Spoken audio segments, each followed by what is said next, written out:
সালমাকে ডাক দিয়ে বলে, উম্মে সালমা,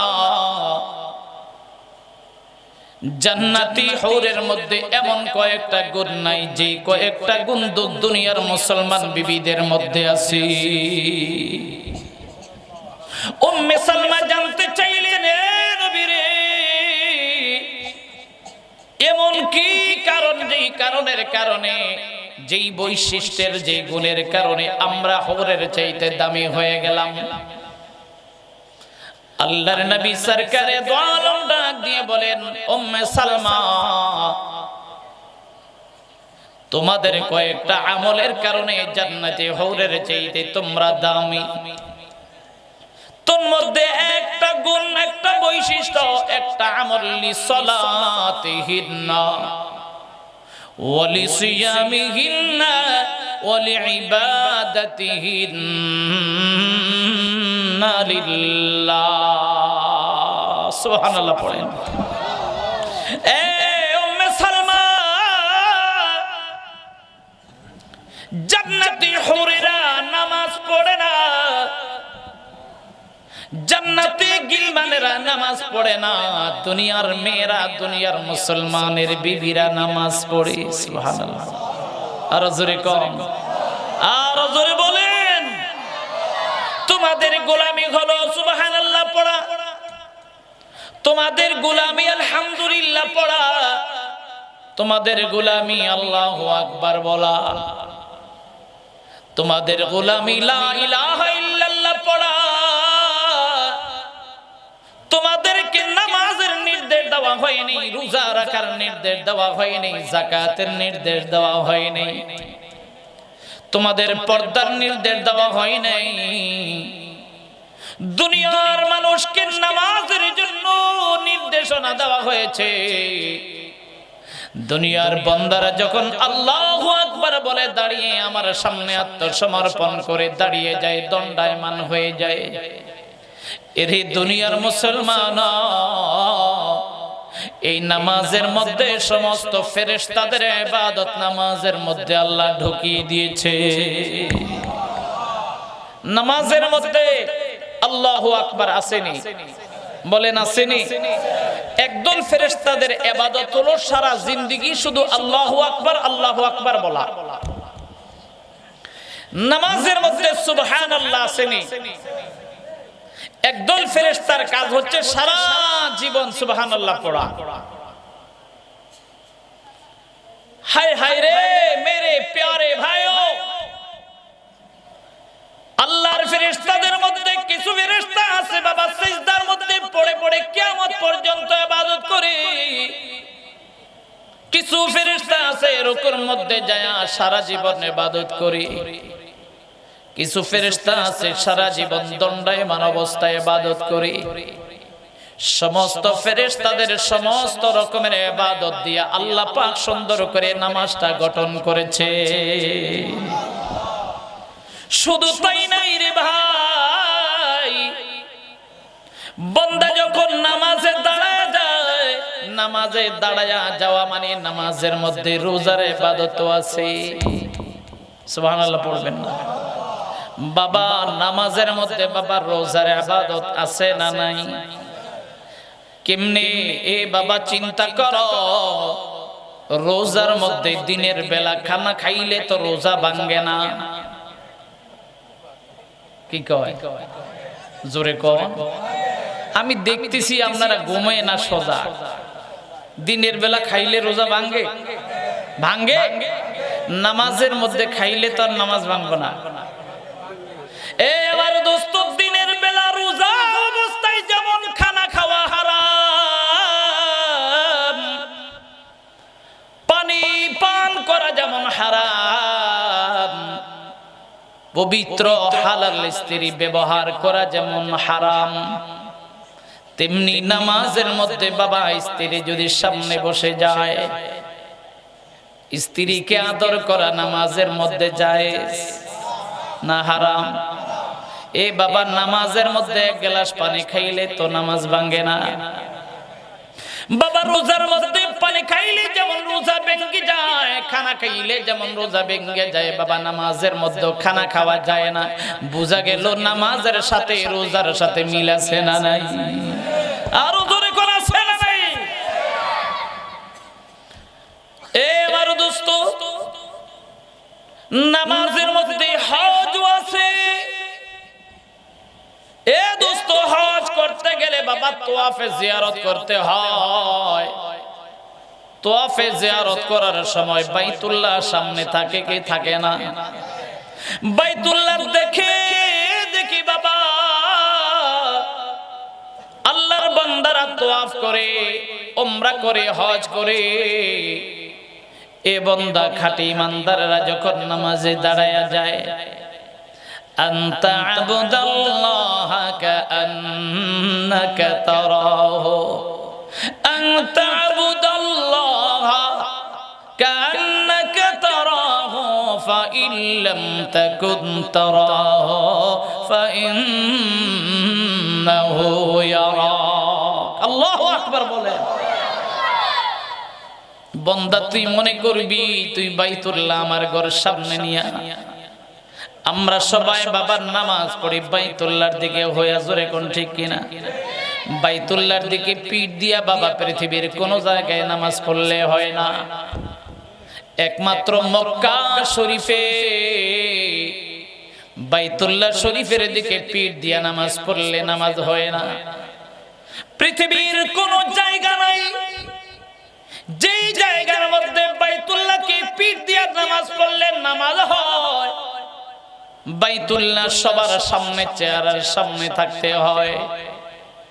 বাবা তুমি বাংলার জমিনে দাঁড়ায়া বাইতুল্লাহর প্রতিচ্ছবি তুমি মনের মধ্যে অঙ্কন করে মুরাকাবা করে মনে মনে ধ্যান করবা। আমি আল্লাহর সামনে দাঁড়ানো মানে আল্লাহর ঘরের সামনে দাঁড়ানো। তোয়াফ যেমন বাইতুল্লাহ দেখে দেখে করতেছ, তেমনি সিজদার মধ্যে, রুকুর মধ্যে, কিয়ামের অবস্থায় তুমি মনে করবা আমি আল্লাহকে দেখতেছি, আমি আল্লাহ পাকের ঘরকে দেখতেছি। চিল্লে বলেন সুবহানাল্লাহ। এই জন্য দোস্ত আম্মা জান উম্মে সালমাকে ডাক দেয়া বলে, উম্মে সালমা তুমি আল্লাহ পাকের হরের চাইতে দামি হইলা কেন? এই জন্য জিলি সলাতিহিন্না, জান্নাতি হরেরা নামাজ পড়ে না কিন্তু দুনিয়ার বিবিরা নামাজ পড়ে। এই আমার পর্দার আড়ালের মা, ভালো করে শোনো রে মা, তোমার দাম কত তুমি নিজে জানো না। আমার নবী 1400 বছর আগে বলে গিয়েছেন, জান্নাতি হৌরের চাইতে মা তোমার দাম বেশি রে মা। কেন? জান্নাতি হৌরেরা নামাজ পড়ে না, তুমি নামাজ পড়ো। জান্নাতি হৌরেরা রোজা রাখে না, তুমি রোজা রাখো। জান্নাতি হৌরেরা পর্দা করে না, এরে মা তুমি পর্দা করো। জান্নাতি হৌরেরা কোরআন পড়ে না, আর তোমার মতো মা কোরআন পড়ো। এই ইবাদতের কারণে জান্নাতি হর গিলমানের চাইতে মা তোমার মতো একজন মায়ের দাম বেশি। আলহামদুলিল্লাহ নাহমাদুহু ওয়া নাস্তাঈনুহু ওয়া নাস্তাগফিরুহু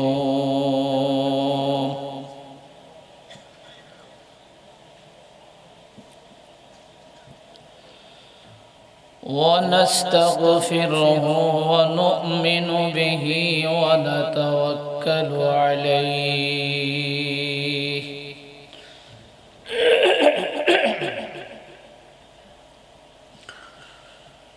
ونعوذ بالله من شرور أنفسنا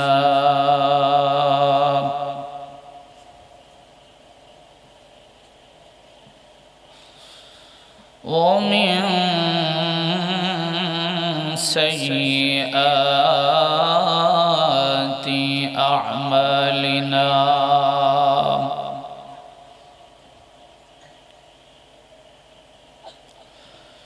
من يهده الله فلا مضل له ومن يضلله فلا هادي له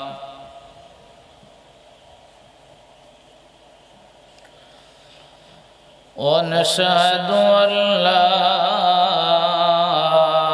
إله إلا الله وحده لا شريك له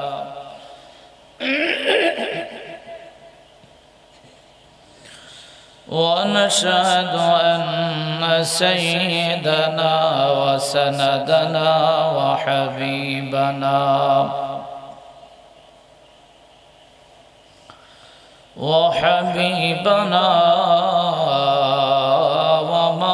ومولانا محمد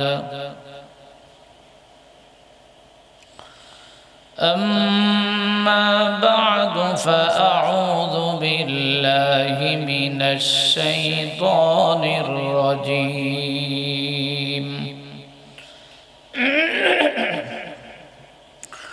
بسم الله الرحمن الرحيم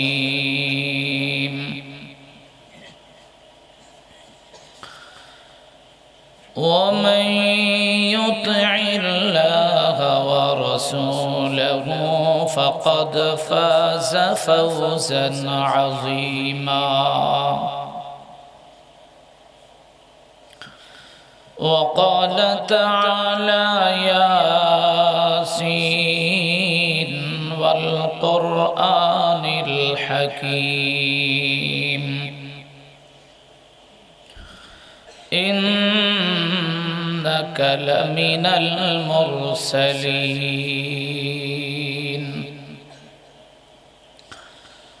وقال النبي صلى الله تعالى عليه وسلم لا يؤمن أحدكم حتى يكون هواه تبعا لما جئت به أو كما قال النبي عليه الصلاة والسلام صدق الله مولانا العظيم وصدق رسوله النبي الكريم ونحن على ذلك من الشاهدين والشاكرين والحمد لله رب العالمين درود شریف پڑھی اللهم صل على سيدنا محمد وعلى آل محمد كما صليت على إبراهيم وعلى آل إبراهيم إنك حميد مجيد اللهم بارك على محمد وعلى آل محمد كما باركت على إبراهيم وعلى آل إبراهيم إنك حميد مجيد মুসলমান ইমানদারের একমাত্র ভরসা কার উপরে একটু জবান খুইলা বলেন কার না ডাক্তারের উপরে ভরসা না হাসপাতালের উপরে ভরসা না সরকারের উপরে ভরসা না স্বাস্থ্য মন্ত্রীর উপরে ভরসা না দুনিয়ার কোন মন্ত্রীদের উপরে ভরসা না কোন পীরের উপরে ভরসা না কোন মাজারের উপরে ভরসা না কোন কবরওয়ালার উপরে ভরসা ওমাই ইয়াতাওয়াক্কাল আলাল্লাহি ফাহুয়া হাসবু আল্লাহ পাক জাল্লা ওয়ালা শানু বলে যে আমার উপরে ভরসা করবে তার কোনদিন ক্ষতি হতে দেব না চিৎকার চিৎকার করে বলেন সুবহানাল্লাহ। সুতরাং আমাদের ভরসা কার উপরে? وعلى الله فليتوكل المؤمنون।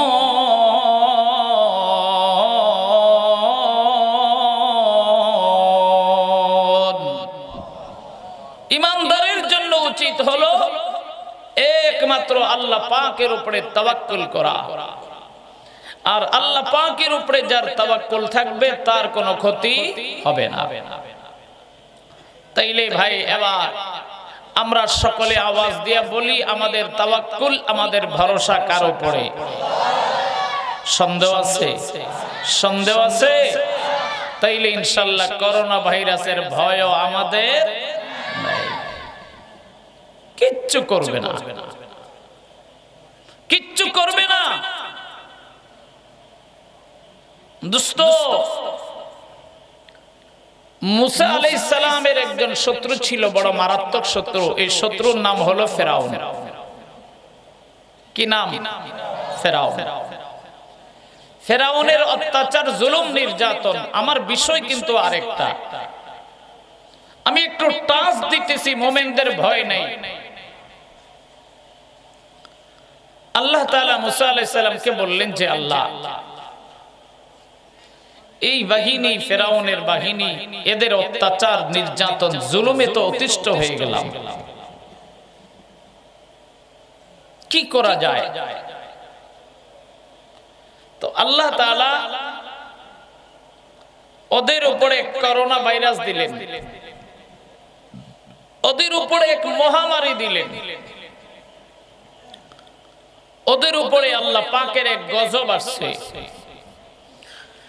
فأرسلنا عليهم الطوفان।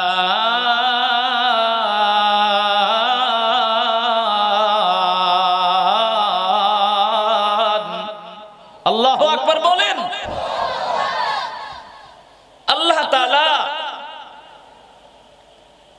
ফেরাউনের বাহিনীদের উপরে তুফান দিলেন, বন্যা, মুষলধারে বৃষ্টি, ঝড়, তুফান। ऐसा तूफान, ऐसा বৃষ্টি, ऐसा বন্যা, যে বন্যার পানিতে পানিতে পানিতে পানিতে ফেরাউনের ঘরে পানি, ফেরাউনের বাড়িতে পানি, ফেরাউনের রাস্তায় ঘাটে পানি, ফেরাউনের বাহিনীদের বাড়িতে পানি, ফেরাউনের অনুসারীদের ঘরে পানি, ফেরাউনের অনুসারীদের রোডে ঘাটে, জমিনে, হাটে, মাঠে, সর্বত্র পানি। কিন্তু ফেরাউনের অনুসারীদের পাশে মুসা আলাইহিস সালামের অনুসারী বনি ইসরাইল মুসলমানের বাড়ি, এই বাড়ি ফেরাউনের অনুসারীদের বাড়ি, তার ঘরে পানি, মানে একদম ছাদ পর্যন্ত পানি। এই পাশের ঘর বনি ইসরাইল মুসা আলাইহিস সালামের মুসলমান উম্মতের বাড়ি, তো ফের মুসলমানের উম্মতের বাড়িতে এক বিন্দু পরিমাণ পানি নেই। আর একটু জোরে বলেন। এই ঘরে পানি, এই রাস্তায় পানি, এই জমিনে পানি, হাটে মাঠে ঘাটে পানি, কিন্তু প্রতিবেশী, পাশাপাশি ঘর, পাশাপাশি বাড়ি, পাশাপাশি রাস্তা, পাশাপাশি জমিন, বনি ইসরাইলের বাড়িতে, জমিনে, রাস্তায় ঘাটে কোন জায়গায় বিন্দু পরিমাণ পানি নেই। কে করেছে? জোরে বলেন, জোরে বলেন, কে? এ আমার দোস্ত, ফেরাউনের বাহিনী দৌড়ায়া বাদশাহ মহারাজের কাছে যায়, বলে বাদশাহ মহারাজ, এ আমাদের খোদা সাহেব, ও আমাদের মহামান্য খোদা সাহেব, তুমি যদি সত্যি খোদা হও তাহলে আমাদের আযাব থেকে বাঁচাবার জন্য ফিকির করো। দেখো বনি ইসরাইলের ঘরে নাই পানি, মাঠে নাই পানি, রোডে নাই, ঘাটে নাই পানি, জমিনে নাই পানি। আর আমরা ফেরাউনের অনুসারীর বাড়িঘর সব পানিতে তলিয়ে গেছে। এ আমাদের খোদা সাহেব, কি করতে পারি খোদা? জলদি করে তুমি একটা বিহিত করো, একটা ব্যবস্থা করো। ফেরাউন নামক বন্ড খোদাই দাবিদার ডাক দিয়ে কয়, যদিও আমি মিশরের সবচেয়ে বড় খোদা, তবে আজকের এই গজব থেকে পরিত্রাণ দেবার মতো আমি খোদার ক্ষমতা নাই। যা আমার বাহিনী যা, জলদি করে মুসা নবীর কাছে যা, মুসা নবীর কাছে যা, যায় আমার সালাম দিবি আর বলবি, হিরে নবী মুসা, আমরা সদল বলে তোমার কাছে আসছি, দয়া করে মেহেরবানি করে আমাদের উপরে একটু অনুগ্রহ করবা। আমাদের খোদা সাহেব বলেছেন, আমাদের রাষ্ট্রপতি মহোদয় ফেরাউন বলেছেন, তুমি যদি দোয়া করবা, তোমার বিনিময়ে আমরা এই কঠিন গজবের হাত থেকে আমরা বেঁচে যাইতে পারি।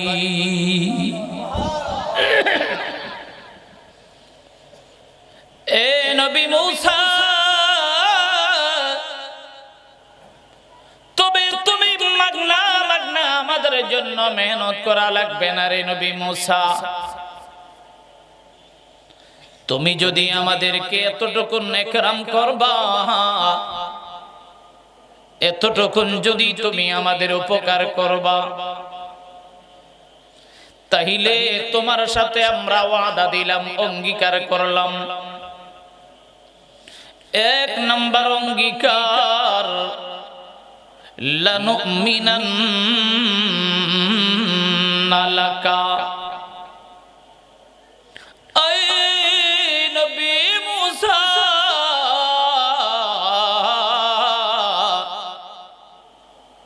তোমার সাথে আমরা অঙ্গীকার করলাম, যদি পানির অতল গহ্বর থেকে, পানির বন্যার মহাপ্লাবন থেকে আমাদেরকে যদি তুমি নাজাত দিতে পারো,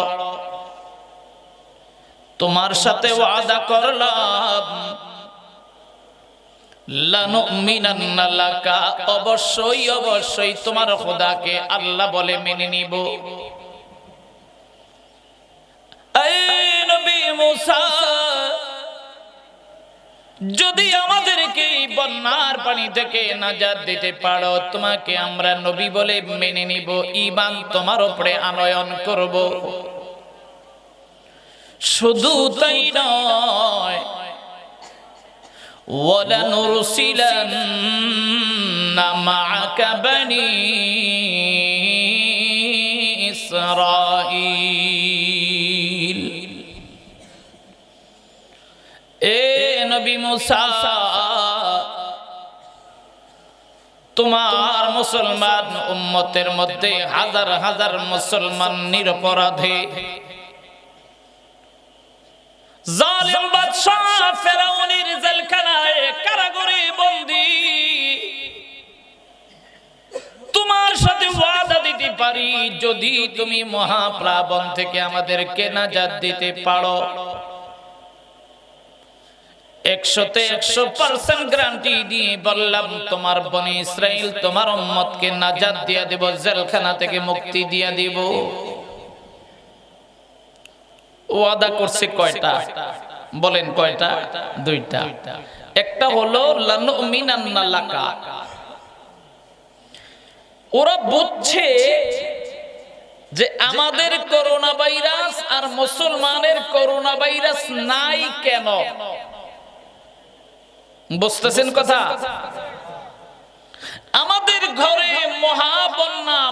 প্লাবন চলছে,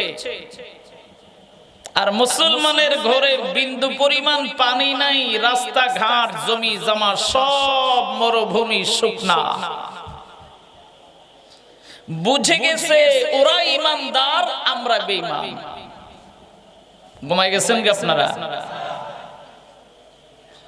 এই মেরি প্যারে ভাইয়া,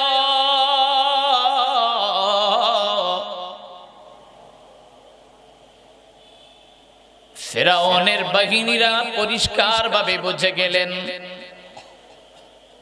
যে ইমানদার হলে দুনিয়ার মুসিবত থেকে নাজাত পাওয়া যায়। দুনিয়ার নাজাতের জন্য, আযাব থেকে মুক্তির জন্য ঈমান জরুরি। এই জন্য মুসলমান ও ফটিকছড়ির মুসলমান, আমি বলেছি বাবা, মুসলমানের কোনো ভয় নেই, ইমানদারের কোনো ভয় নেই বাবা। যদিও এটা করোনা ভাইরাস, এটা রোগ নয়, এটা মহামারী নয়, এটা আসমানওয়ালার গজব। কি ভাই? আসমানওয়ালার গজব বাবা। মুসলমানের ঘরে আসবে না, ঈমানওয়ালাদের ঘরে আসবে না। যেমন বনি ইসরাইল কিপ্তি আর সিপ্তি বংশের দুই ধরনের লোক ছিল। ফিরআউনের বাহিনী, মুসা নবীর বাহিনী পাশাপাশি বাড়িতে ছিল, কিন্তু বাবা খোদাই গজব ফিরআউনের বাহিনীর ঘরে আছে, মুসা নবীর বাহিনীর ঘরে নাই। এই জন্য তারা ওয়াদা করেছে, লানুমিনান্না লাকা ওয়া লানুরসিলান্না মাআকা বনি ইসরাঈল। এ নবী মূসা,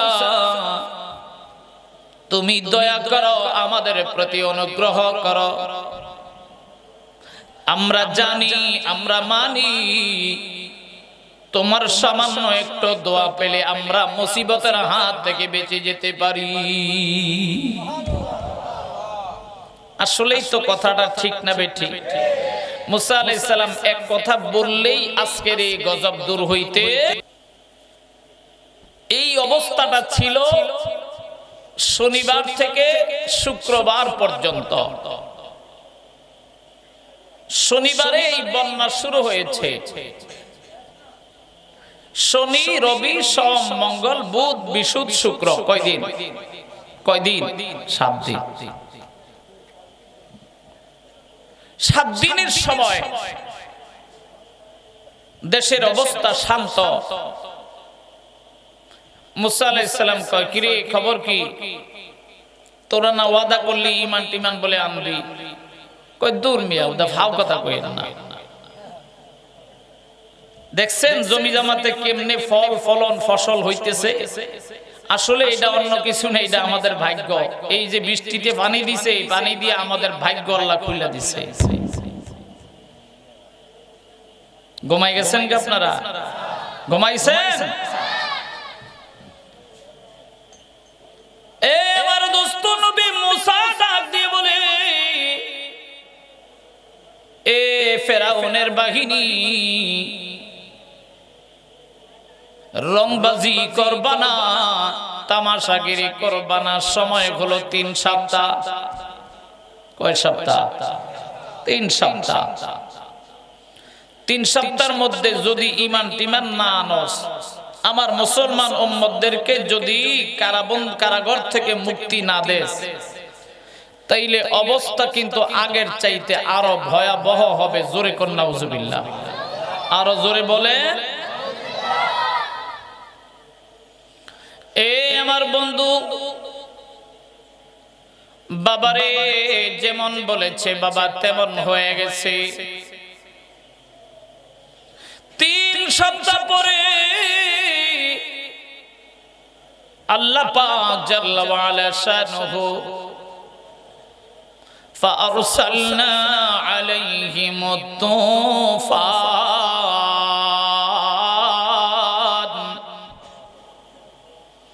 ওয়াল জারাদ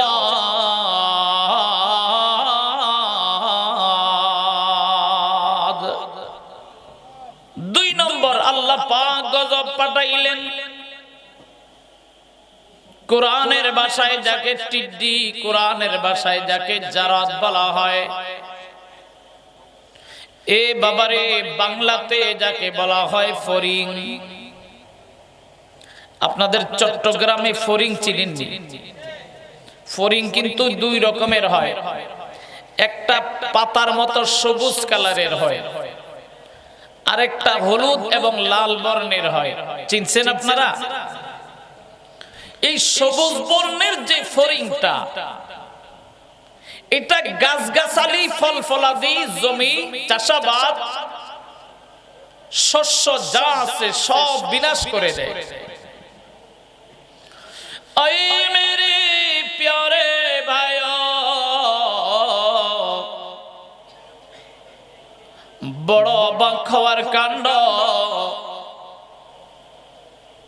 এ বাবা 21 দিন পরে আবার আল্লাহ পাক ফড়িং এর গজব দিয়ে দিলেন। ফিরআউনের বাহিনীর জমিতে ফসলে ফলনে যা ছিল, ফড়িং দিয়ে বাবা মুহূর্তের মধ্যে মিসমার করে দিয়েছেন। এমন কি চালের মটকায় চাল ছিল, ধানের মটকায় ধান ছিল, গমের মটকায় গম ছিল, সব খায়া বিনাশ। এবার ফিরআউনের বাহিনী বাবা ভাত রান্না করে ভাতের প্লেটের মধ্যে ভাত নিয়ে বসে, দেখে ভাত তরকারি নিয়ে যখন লোকমা ধরবে, এবার দেখে প্লেটের মধ্যে বাবা ফড়িং এর ভরা। চালের মটকিতে ফড়িং, আটার মটকিতে ফড়িং, দানের গুলাতে ফড়িং, যেখানে যায় সেখানে ফড়িং রে ভাই। এ বাবা ফড়িং আর ফড়িং, ফড়িং ছাড়া আর বিকল্প কিছু নাই। ফিরআউনের বাহিনী বড় পেরেশান। হায় হায় রে,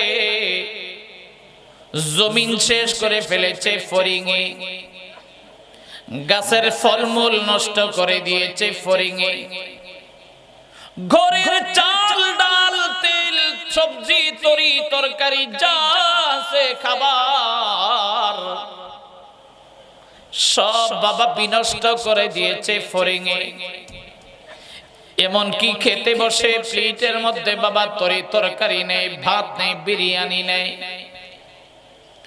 দোকান থেকে বাজার থেকে কিনে কেনে, দোকান থেকে বাবা কাচ্চি বিরিয়ানি এনে,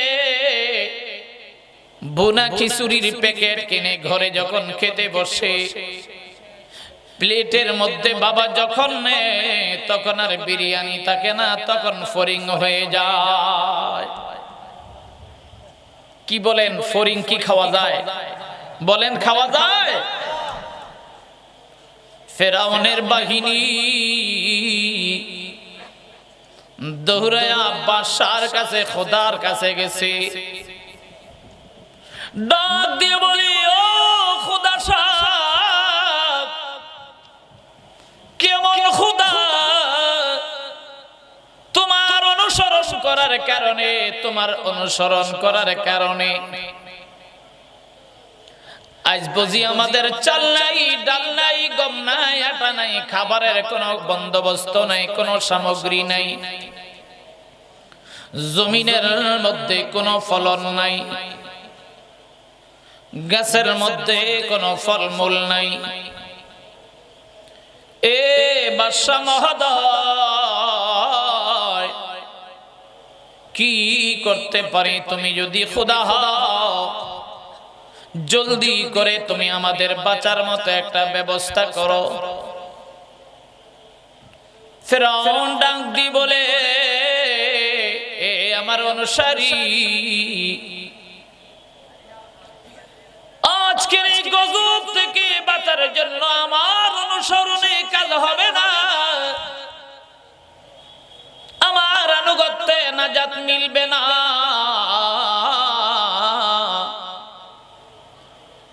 দুনিয়ার সামান্য গজব থেকে যদি নাজাত মিলতে পাও, দুনিয়ার সামান্য গজবের হাত থেকে যদি নিষ্কৃতি পেতে চাও, তাহলে যাও দৌড়ায়া আমার শত্রু বাহিনী মুসা নবীর কাছে যাও। আমি জানি এই গজবের হাত থেকে আমি পরিত্রাণ দিতে পারবো না, এই গজবের হাত থেকে পরিত্রাণ দিতে পারবে নবী মুসা। এই গজবের হাত থেকে পরিত্রাণ দিতে পারে মুসার নবী এক আল্লাহ। চিল্লে বলেন সুবহানাল্লাহ। আর জোরে বলেন মাহি চেনাদারি মগমে চেনাদারি, মাহি চেনাদারি মগমে চেনাদারি, দস্তারে নদারি মগমে পেচে নদারি, দস্তারে নদারি মগমে পেচে নদারি। ऐ मेरे प्यारे भाइयों, এই জন্য পাক পরওয়ারদিগারে আলম আমার তোমার রব্বে করিম বলেছেন, ও মাই ইউতিল্লাহ,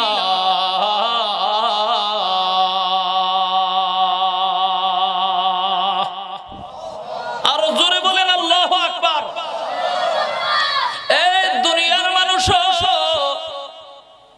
যদি করোনা ভাইরাস থেকে নাজাত পেতে চাও, যদি ডেঙ্গু মশার আক্রমণ থেকে নাজাত পেতে চাও, যদি ক্যান্সারের মতো মহামারী থেকে নাজাত পেতে চাও, যদি আয়লা হেরিকেন সিডর সুনামি থেকে নাজাত পেতে চাও, তাহলে লাতের কাছে যাওয়া যাবে না, মানাতের কাছে গেলে চলবে না, হবলের কাছে গেলে চলবে না, কালীর কাছে গেলে চলবে না, দুর্গার কাছে গেলে চলবে না। ও মাই ইউতিল্লাহ,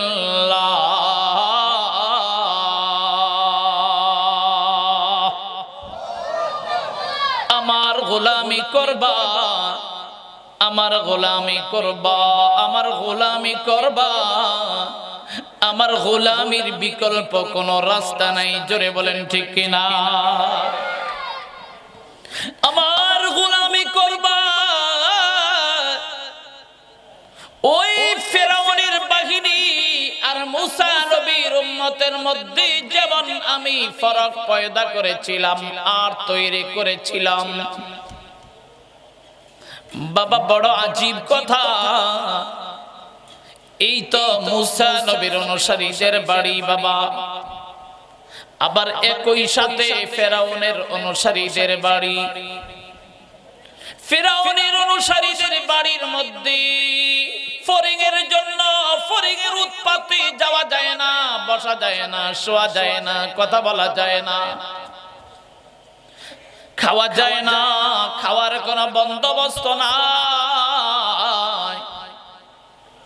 আর একই ঘরের সামনাসামনি ঘর মুসা নবীর মুসলমান ইমানদার উম্মত, তারা দিব্যি খায়, তাদের খাওয়ার মধ্যে কোনো অভাব নাই।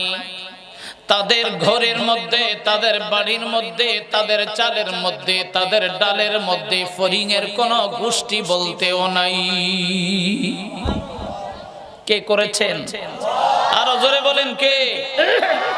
কদরে কদরত দারি হর চিখাহি আকুনি,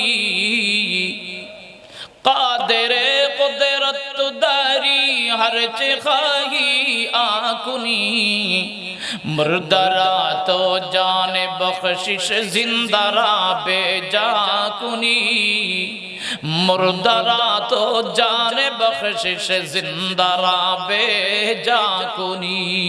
সুবহানাল্লাহ পড়েন। আল্লাহর কুদরত কি দেখবেন আপনারা।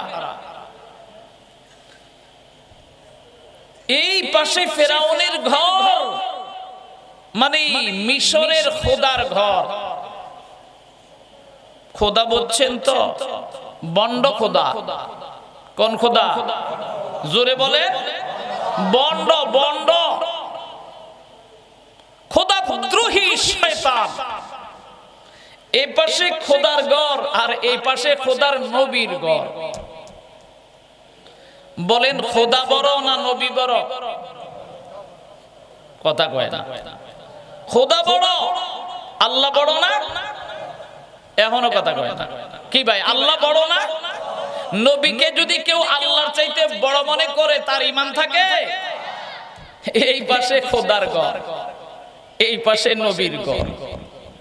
নবীর ঘরে সুখ শান্তির বন্যা বয়ে যাইতেছে, আর খোদার ঘরে ফরিং এর অভাব নাই। বুঝেন নাই কথা? ভণ্ড ভণ্ড খোদা। কোন খোদা?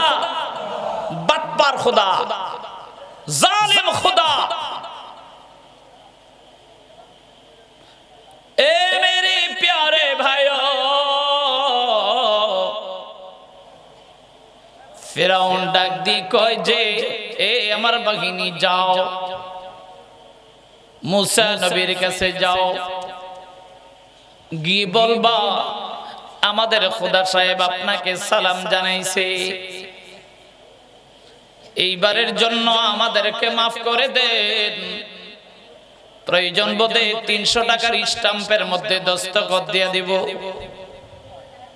কথা যদি অবিশ্বাস হয়, আগে তো একবার যা বলছি তা মানি নাই, এবারও ওয়াদা দিতেছি লানুমিনান্না লাকা, আপনি যদি দোয়া করে দেন, আমরা যদি মুক্তি পাওয়া যায় 100% গ্যারান্টি দিয়ে বললাম অবশ্যই অবশ্যই আপনার উপরে, আপনার আল্লাহর উপরে ঈমান এনে ফেলব। ওরা বলছে এই গজব থেকে মুক্তি পাওয়ার জন্য ঈমান আনার বিকল্প কথা কয় না। আজকে চীন দেশের মধ্যে শত শত মানুষ ওরা বুঝে গেছে এই করোনা ভাইরাস থেকে মুক্তি পাওয়ার জন্য ঈমানের বিকল্প, ইসলামের বিকল্প, আল্লাহর গোলামীর বিকল্প, নবী মুহাম্মদ আরবীর গোলামীর বিকল্প পৃথিবীতে নেই। রাশিয়ার গোলামি করলে, আমেরিকার গোলামি করলে, ভারতের গোলামি করলে, বার্মার গোলামি করলে, চায়নার গোলামি করলে, আফ্রিকার গোলামি করলে, লন্ডনের গোলামি করলে, বাদশার গোলামি করলে, ব্যক্তির গোলামি করলে, রাজার গোলামি করলে, ব্যক্তির দাসত্ব করলে, আজকের করোনা ভাইরাস থেকে বাঁচার কোনো উপায় নাই। তাই আজকে চীনের সেই বৌদ্ধরা, বিজেপির দলেরা, বিধর্মীর বাচ্চারা কালিমা পড়ে পড়ে মুসলমান হয়ে আল্লাহর কাছে তওবা করে মুসলমান হয়ে যাচ্ছে।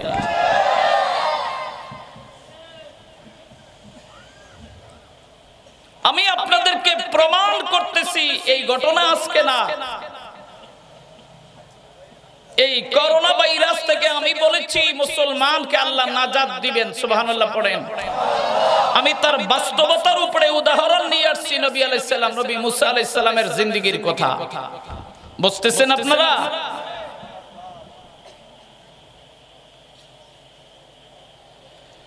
ওই বেহায়ার দলেরা নবী মুসার কাছে আসছে, এসে কয় হুজুর আগে একবার আপনার সাথে কথা দিয়া কথা রাখি নাই,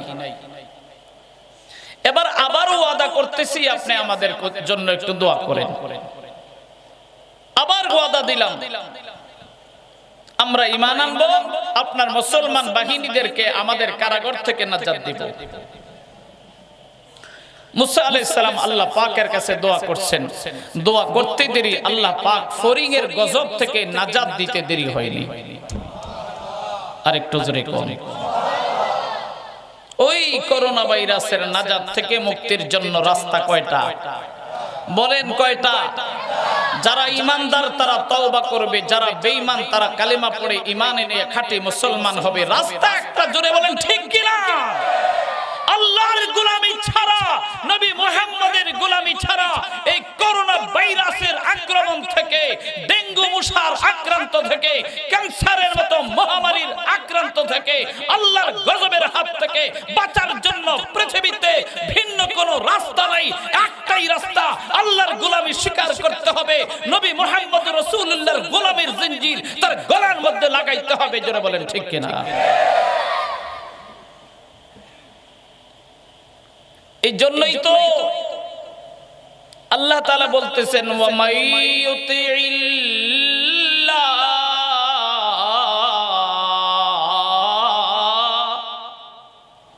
ওয়া রাসূলুহু ফাকাদ ফাযা ফাওজান আযীমা। সুবহানাল্লাহ পড়েন।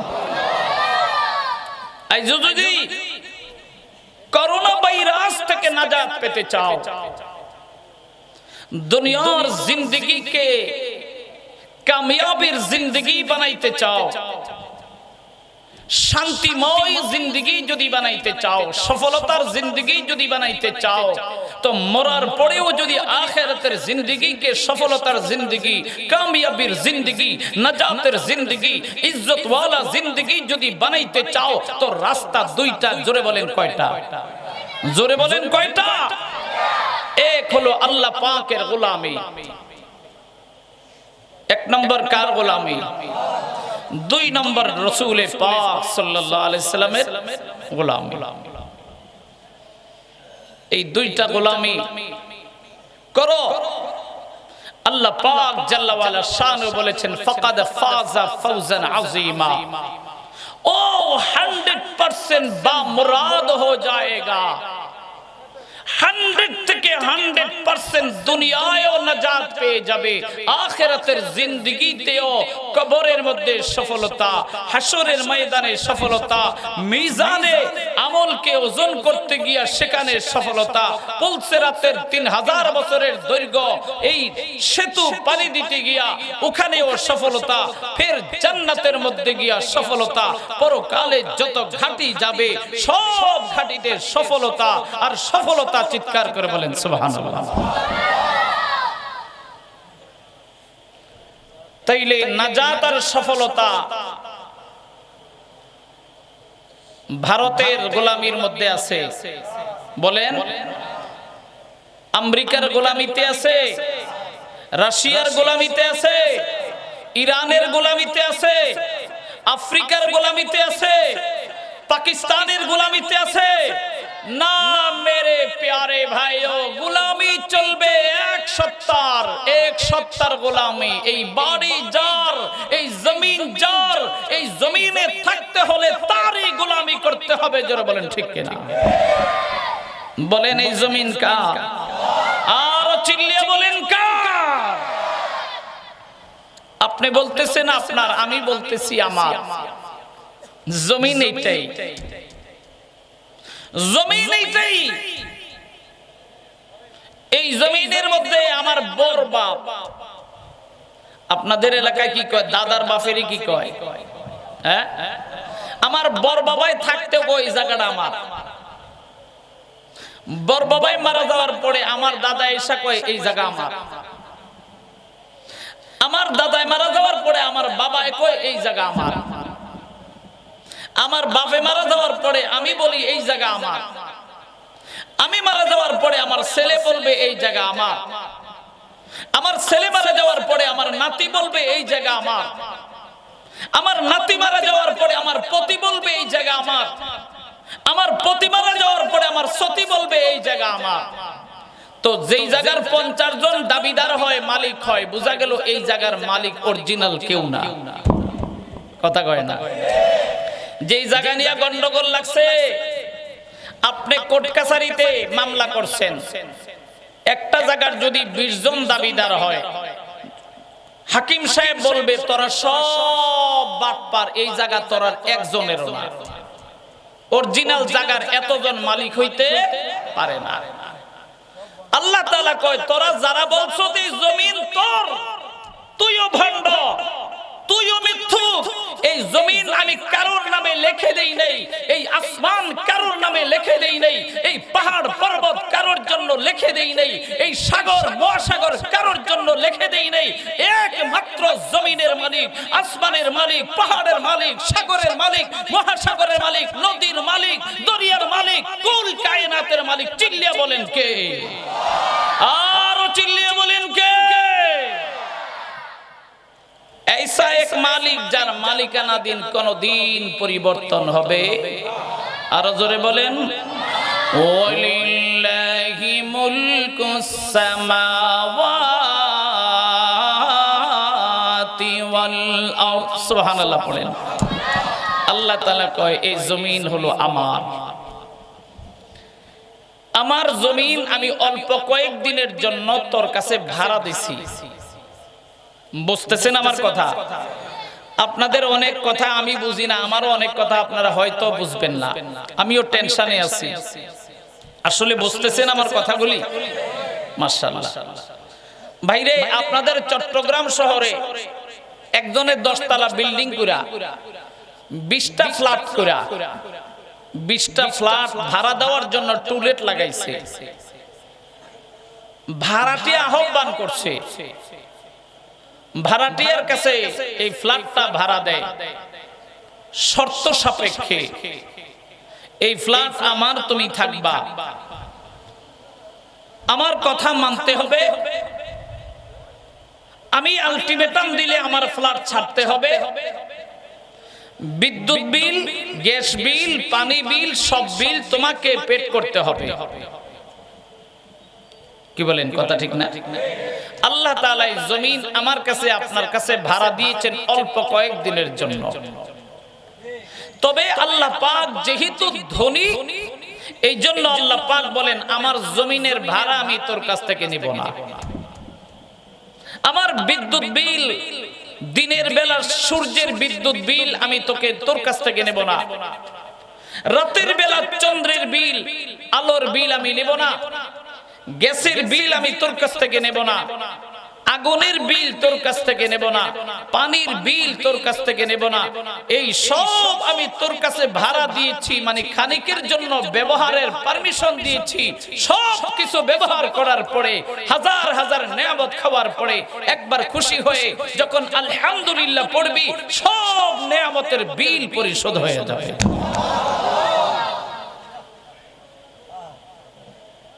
কেন? আল্লাহুল গনিয়্যু ওয়া আনতুমুল ফুকারা।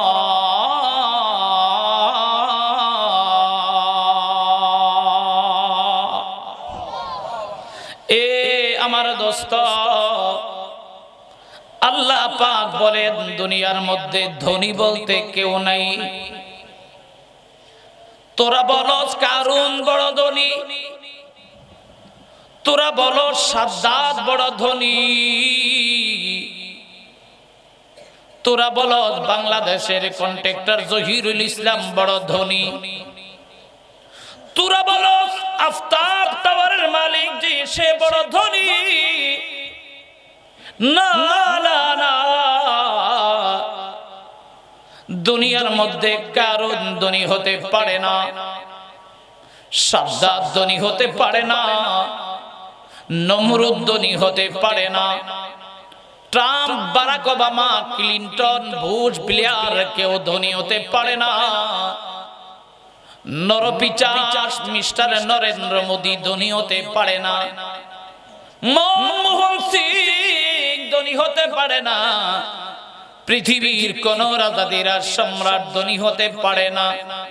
আল্লাহ পাকের ভাষা, আল্লাহ পাক বলেন ধনী বলতে একজন, এই ধনী বলতে এক সত্তা। ওয়াল্লাহুল গনিয়্যু, আল্লাহ পাক ডাক দিয়া বলে একমাত্র ধনী হইলাম আমি আল্লাহ। ওয়া আনতুমুল ফুকারা, আর এই যে নমরুদ দায় ওইলো ভিক্ষুক, ওই কারুন নাই ওইলো ভিক্ষুক, ওই আমেরিকার প্রেসিডেন্ট মিস্টার ট্রাম্প ওইলো ভিক্ষুক, ভারতের নরপিচাস নরেন্দ্র মোদী ওই হলো ভিক্ষুক, বাংলাদেশের প্রেসিডেন্ট প্রধানমন্ত্রী ভিক্ষুক, সারা পৃথিবীর বড় বড় কোটিপতি সব ভিক্ষুক। তোরা হলি ফকির আর একমাত্র আমি ধনী। বিদায় আসমান দিলাম, সাত দিলাম, বিল নিলাম না, জমিন দিলাম ব্যবহার করবি, বিল নিলাম না, বিদ্যুৎ দিলাম বিল নিলাম না, পানি দিলাম বিল নিলাম না, আলো দিলাম বিল নিলাম না, গ্যাস কারেন্ট দিলাম বিল নিলাম না, পানি মাটি দিলাম বিল নিলাম না, কোটি রকমের নেয়ামত দিলাম বিল নিলাম না, সব কিছুর বিল এক কথায় আদায় হয়ে যাবে। সবগুলি ব্যবহার করে খুশি হয়ে যখন আলহামদুলিল্লাহ পড়বি, আমি মেনে নিব বান্দা তুই সব নেয়ামতের বিল তুই পরিশোধ করে ফেলেছ। আমি টাকা দিয়ে কি করব? আমি জান্নাত বানাইছি আমার জন্য নয়, হৌর গিলমান বানাইছি আমার জন্য নয়। জান্নাতের মধ্যে দুধের নহর, পানির নহর, শরাবের নহর, মধুর নহর আমার জন্য নয়। আমি ফেরেশতা বানাইছি আমার জন্য নয়, সাগর মহাসাগর বানাইছি আমার জন্য নয়, চন্দ্র সূর্য আমার জন্য নয়, জমিন আসমান আমার জন্য নয়, সাগর মহাসাগর আমার জন্য নয়, সাগরের হাজার রকমের মাছ আমার জন্য নয়, হাজার রকমের উড়ন্ত পাখি আমার জন্য নয়, বন জঙ্গলের হাজার রকমের প্রাণী আমার জন্য নয়, পৃথিবীর কোনো কিছুই আমার জন্য নয়। ইন্নামাদ দুনিয়া খুলিকাত লাকুম, এই জমিনের মধ্যে যা আছে, সাগরের তলদেশে যা আছে, আসমানে যা আছে, পৃথিবীতে যা আছে, কুল কায়নাত আমি তোদের খাদেমি করার জন্য, তোদের গোলামি করার জন্য বানাইছি। আর তোদেরকে বানাইছি আমি মাওলা পাকের গোলামি করার জন্য।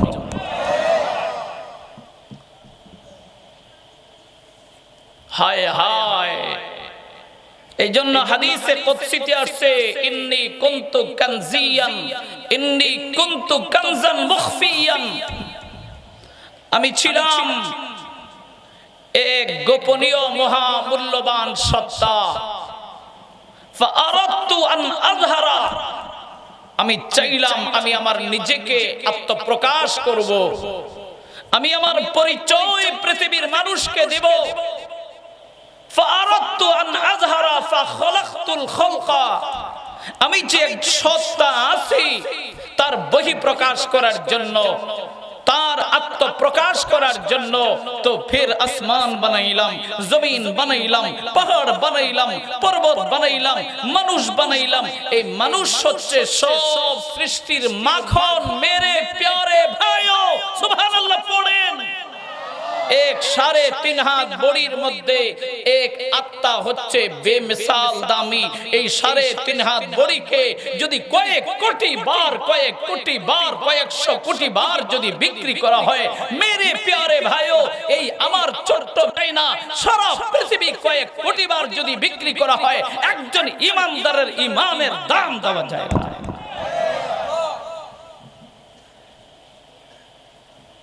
মানুষের মাধ্যমে আমি পরিচিত হয়েছি যে আমি এক সত্তা আছি।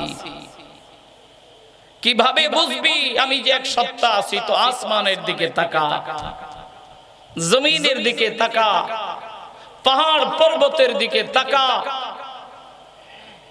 হায় হায়, বর্গে দর খেতানে সবজে দর নজরে হোশিয়ার, বর্গে দর খেতানে সবজে দর নজরে হোশিয়ার, हर वराक़े दफ्तरिस्ते मारिफ़ाते कर देगा, हर वराक़े दफ्तरिस्ते मारिफ़ाते कर देगा। एक चश्मे ज़दन गाफ़िल ज़ा शाह नबाशी, एक चश्मे ज़दन गाफ़िल ज़ा शाह नबाशी, शायद के निगाहे को नदा गाहे नबाशी, शायद के निगाहे को नदा गाहे नबाशी। सुबहानल्लाह पढ़े भाई। এই পৃথিবীর মাখন, সৃষ্টির মাখন, উদ্দেশ্য হলো মানুষ জাত। সুবহানাল্লাহ পড়বেন না? আর একটু জোরে বলেন। ফেরেশতা আল্লাহর মূল উদ্দেশ্য না। গরু, ছাগল, হাইওয়ান, জানোয়ার, জীব জন্তু, পশু পাখি, গর্তের পিপলিকা হতে শুরু করে আকাশের উড়ন্ত পাখি, এগুলি আল্লাহর উদ্দেশ্যের সৃষ্টি না। আল্লাহ পাকের উদ্দেশ্যের সৃষ্টি হচ্ছে একমাত্র মানুষ। সুবহানাল্লাহ পড়েন। মানুষ আর জিন, এই দুইটা জাতি হচ্ছে আল্লাহ পাকের মূল লক্ষ্য আর উদ্দেশ্য। আর জান্নাত ও জাহান্নামও এই দুই জাতির জন্য। এ কথা বলা হয় নাই যে আমি ফেরেশতার জন্য জান্নাত বানাইছি, এ কথা বলা হয় নাই যে আমি গরু ছাগলের জন্য জান্নাত বানাইছি। এ কথা বলা হয়েছে আ'দাতু লিইবাদিয়াস সালিহিন, আমি আমার নেককার গোলাম বান্দাদের জন্য জান্নাত বানাইছি। আর একটু জোরে কোন নূরের তৈরি ফেরেশতাগারে কেরাম জান্নাতে যাবে, কিন্তু আমাদের খাদেম আর খাদেমা হয়ে জান্নাতে থাকবে। ঘুমাই গেছেন আপনারা? আম্মা জান উম্মে সালমা রাদিয়াল্লাহু তাআলা আনহা নবী আলাইহিস সালামের সামনে একদিন বসা।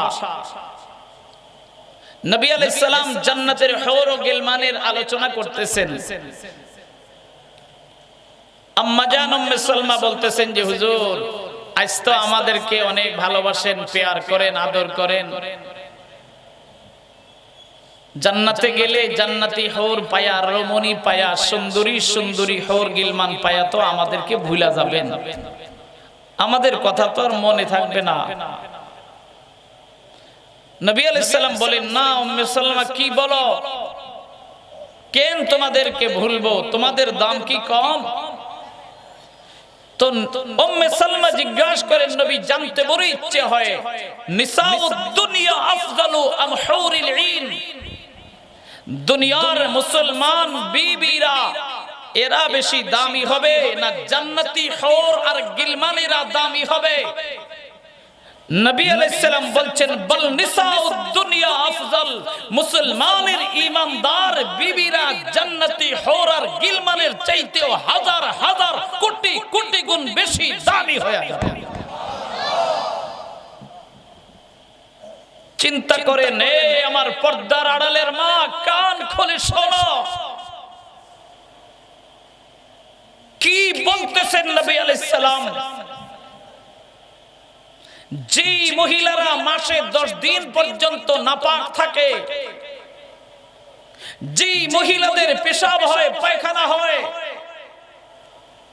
3 দিন 4 দিন গোসল না করলে তার কাছে যাওয়া যায় না, আর যেই হুরদেরকে আল্লাহ মেশক দ্বারা, কাফুর দ্বারা, সুগন্ধি জাতীয় দ্রব্য দ্বারা, স্পেশাল নূর দ্বারা বানিয়েছেন, নবী আলাইহিস সালাম বলেছেন জান্নাতি হুরেরা এক ফোঁটা থুতু যদি জান্নাতের জানালা দিয়ে দুনিয়ার জমিনে একবার ফেলে দিত, এক ফোঁটা সুগন্ধিময় থুতুর সুঘ্রাণে সারা পৃথিবী সুগন্ধিময় হয়ে যেত, সুরভিত হয়ে যেত। একটা হুর যদি জান্নাতের জানালা দিয়ে একবার দুনিয়ার জমিনের দিকে উকি মারত, জান্নাতের হুরদের নজরের মধ্যে, চেহারার মধ্যে ऐसा নূর, ऐसा লাবণ্যতা, ऐसा আলো, ऐसा ঝলক, এক ঝলকের কারণে পৃথিবী এতটা আলোকিত হয়ে থাকতো যে পৃথিবীর সূর্য আর চন্দ্রের আলো পর্যন্ত জান্নাতি হুরের এক নজরের ঝলকের সামনে ম্লান হয়ে যেত। তারপরেও এই হুরের চাইতে দুনিয়ার বিবিরা আল্লাহ পাকের কাছে দামি। এ আমার দোস্ত, আম্মা জান উম্মে সালমা এবার জানতে চাইলেন, এ নবীর বুঝে আসে না কেমনে করে আমাদের চাইতে, তাদের চাইতে আমরা দামি হই। নবী ডাক দিয়ে কয়, উম্মে সালমা, যদিও বুঝে আসবে না, যদিও তোমার বুঝে আসবে না, তবে বাস্তবতা হয় দুইটা কারণে দুনিয়ার বিবিরা, ইমানদার মানুষেরা জান্নাতে হুর গিলমানের চাইতে দামি। একটা কারণ হলো আল্লাহ পাক বলেছেন আ'দাতু লিইবাদিয়াস সালিহিন, আমি আমার জান্নাত নেককার ঈমানদার পুরুষ আর নারীর জন্য আমি আমার জান্নাত বানিয়েছি। এই কথা বলা হয় নাই নূরের তৈরি ফেরেশতার জন্য আমি আমার জান্নাত বানাইছি, বলা হয়েছে মাটির তৈরি আমার মতো আপনার মতো মানুষের জন্য জান্নাত বানানো হয়েছে। এই আমার দোস্ত, 2 নম্বর কারণ, আল্লাহর নবী সরকারে দো আলম আম্মা জান আয়েশাকে, আম্মা জান উম্মে সালমাকে ডাক দিয়ে বলে, উম্মে সালমা, জান্নাতি হৌরের মধ্যে এমন কয়েকটা গুণ নাই যে কয়েকটা গুণ দুনিয়ার মুসলমান বিবিদের মধ্যে আছে। উম্মে সালমা জানতে চাইলেন, নবী রে, এমন কি কারণ, যেই কারণের কারণে, যেই বৈশিষ্ট্যের, যেই গুণের কারণে আমরা হৌরের চাইতে দামি হয়ে গেলাম? আল্লাহর নবী সরকারে দো আলম ডাক দিয়ে বলেন, উম্মে সালমা, তোমাদের কয়েকটা আমলের কারণে জান্নাতে হৌরের চাইতে তোমরা দামি। তোর মধ্যে একটা গুণ, একটা বৈশিষ্ট্য, একটা আমল, লিসলাতিহিন্না ওয়া লিসিয়ামিহিন্না ওয়া লিইবাদাতিহিন্না লিল্লাহ। সুবহানাল্লাহ পড়েন। এ উম্মে সালমা, জান্নাতি হুরেরা নামাজ পড়ে না, জান্নাতি গিলমানেরা নামাজ পড়ে না, দুনিয়ার মেয়েরা, দুনিয়ার মুসলমানের বিবিরা নামাজ পড়ে। সুবহানাল্লাহ। আর জোরে কম, আর জোরে বলেন। তোমাদের গোলামি হলো সুবহানাল্লাহ পড়া, তোমাদের গোলামি আলহামদুলিল্লাহ পড়া, তোমাদের গোলামি আল্লাহু আকবার বলা, তোমাদের গোলামি লা ইলাহা ইল্লাল্লাহ পড়া। তোমাদেরকে নামাজের নির্দেশ দেওয়া হয়নি, রোজা রাখার নির্দেশ দেওয়া হয়নি, যাকাতের নির্দেশ দেওয়া হয়নি, তোমাদের পর্দার নির্দেশ দেওয়া হয় নাই। দুনিয়ার মানুষকে নামাজের জন্য নির্দেশনা দেওয়া হয়েছে। দুনিয়ার বান্দারা যখন আল্লাহু আকবার বলে দাঁড়িয়ে আমার সামনে আত্মসমর্পণ করে দাঁড়িয়ে যায়, দণ্ডায়মান হয়ে যায়। এরে দুনিয়ার মুসলমান, এই নামাজের মধ্যে সমস্ত ফেরেশতাদের ইবাদত নামাজের মধ্যে আল্লাহ ঢুকিয়ে দিয়েছে। নামাজের মধ্যে আল্লাহু আকবার আসেনি, বলেন আসেনি? একদল ফেরেশতাদের ইবাদত হলো সারা জিন্দেগি শুধু আল্লাহু আকবার, আল্লাহু আকবার বলা। নামাজের মধ্যে সুবহানাল্লাহ আসেনি। একদল ফেরেশতার কাজ হচ্ছে সারা জীবন সুবহানাল্লাহ পড়া। হায় হায় রে মেরে প্যারে ভাইও, আল্লাহর ফেরেশতাদের মধ্যে কিছু ফেরেশতা আছে বাবা, সিজদার মধ্যে পড়ে পড়ে কিয়ামত পর্যন্ত ইবাদত করে। কিছু ফেরেশতা আছে রুকুর মধ্যে যায় সারা জীবন ইবাদত করে। কিছু ফেরেশতা আছে সারা জীবন দণ্ডায়মান অবস্থায় ইবাদত করে। সমস্ত ফেরেশতাদের সমস্ত রকমের ইবাদত দিয়ে আল্লাহ পাক সুন্দর করে নামাজটা গঠন করেছে। শুধু তাই নাই রে ভাই, বান্দা যখন নামাজে দাঁড়ায় যায়, নামাজে দাঁড়ায়া যাওয়া মানে নামাজের মধ্যে রোজার ইবাদত আছে। সুবহানাল্লাহ পড়বেন না বাবা? নামাজের মধ্যে বাবা রোজার ইবাদত আছে না নাই? কেমনে এ বাবা চিন্তা করো, রোজার মধ্যে দিনের বেলা খানা খাইলে তো রোজা ভাঙে না। কি কয়? জোরে কয়। আমি দেখতেছি আপনারা ঘুমায় না সোজা। দিনের বেলা খাইলে রোজা ভাঙে? ভাঙে। নামাজের মধ্যে খাইলে তো আর নামাজ ভাঙবে না। এ আমার দোস্ত, দিনের বেলা রোজা অবস্থায় যেমন খানা খাওয়া হারাম, পানি পান করা যেমন হারাম, পবিত্র হালাল স্ত্রী ব্যবহার করা যেমন হারাম, তেমনি নামাজের মধ্যে বাবা স্ত্রী যদি সামনে বসে যায়, স্ত্রীকে আদর করা নামাজের মধ্যে জায়েজ না হারাম? এ বাবা নামাজের মধ্যে এক গ্লাস পানি খাইলে তো নামাজ ভাঙে না। বাবা রোজার মধ্যে পানি খাইলে যেমন রোজা ভেঙে যায়, খানা খাইলে যেমন রোজা ভেঙে যায়, বাবা নামাজের মধ্যে খানা খাওয়া যায় না। বোঝা গেল নামাজের সাথে রোজার সাথে মিল আছে না নাই? আরো জোরে করে আছে না নাই? এ আমার দোস্ত, নামাজের মধ্যে হজ আছে। এ দোস্ত, হজ করতে গেলে বাবা তোয়াফে জিয়ারত করতে হয়। তোয়াফে জিয়ারত করার সময় বাইতুল্লাহ সামনে থাকে কি থাকে না? বাইতুল্লাহ দেখে দেখি বাবা আল্লাহর বান্দারা তোয়াফ করে, উমরা করে, হজ করে। এ বান্দা খাঁটি ইমানদাররা যখন নামাজে দাঁড়ায়া যায়, আনতা আবুদাল্লাহ কাআন্নাকা তারাহু, আনতা আবুদাল্লাহ কাআন্নাকা তারাহু, ফাইন লাম তাকুন তারাহু ফাইন্নাহু ইয়ারাক। আল্লাহু আকবার বলেন। বান্দা তুই মনে করবি তুই বাইতুল্লাহ আমার ঘরের সামনে নিয়া। আমরা সবাই বাবার নামাজ পড়ি বাইতুল্লাহর দিকে হইয়া, জোরে কোন ঠিক কিনা? বাইতুল্লাহর দিকে পিঠ দিয়া বাবা পৃথিবীর কোন জায়গায় নামাজ পড়লে হয় না। একমাত্র মক্কা শরীফে বাইতুল্লাহ শরীফের দিকে পিঠ দিয়া নামাজ পড়লে নামাজ হয় না।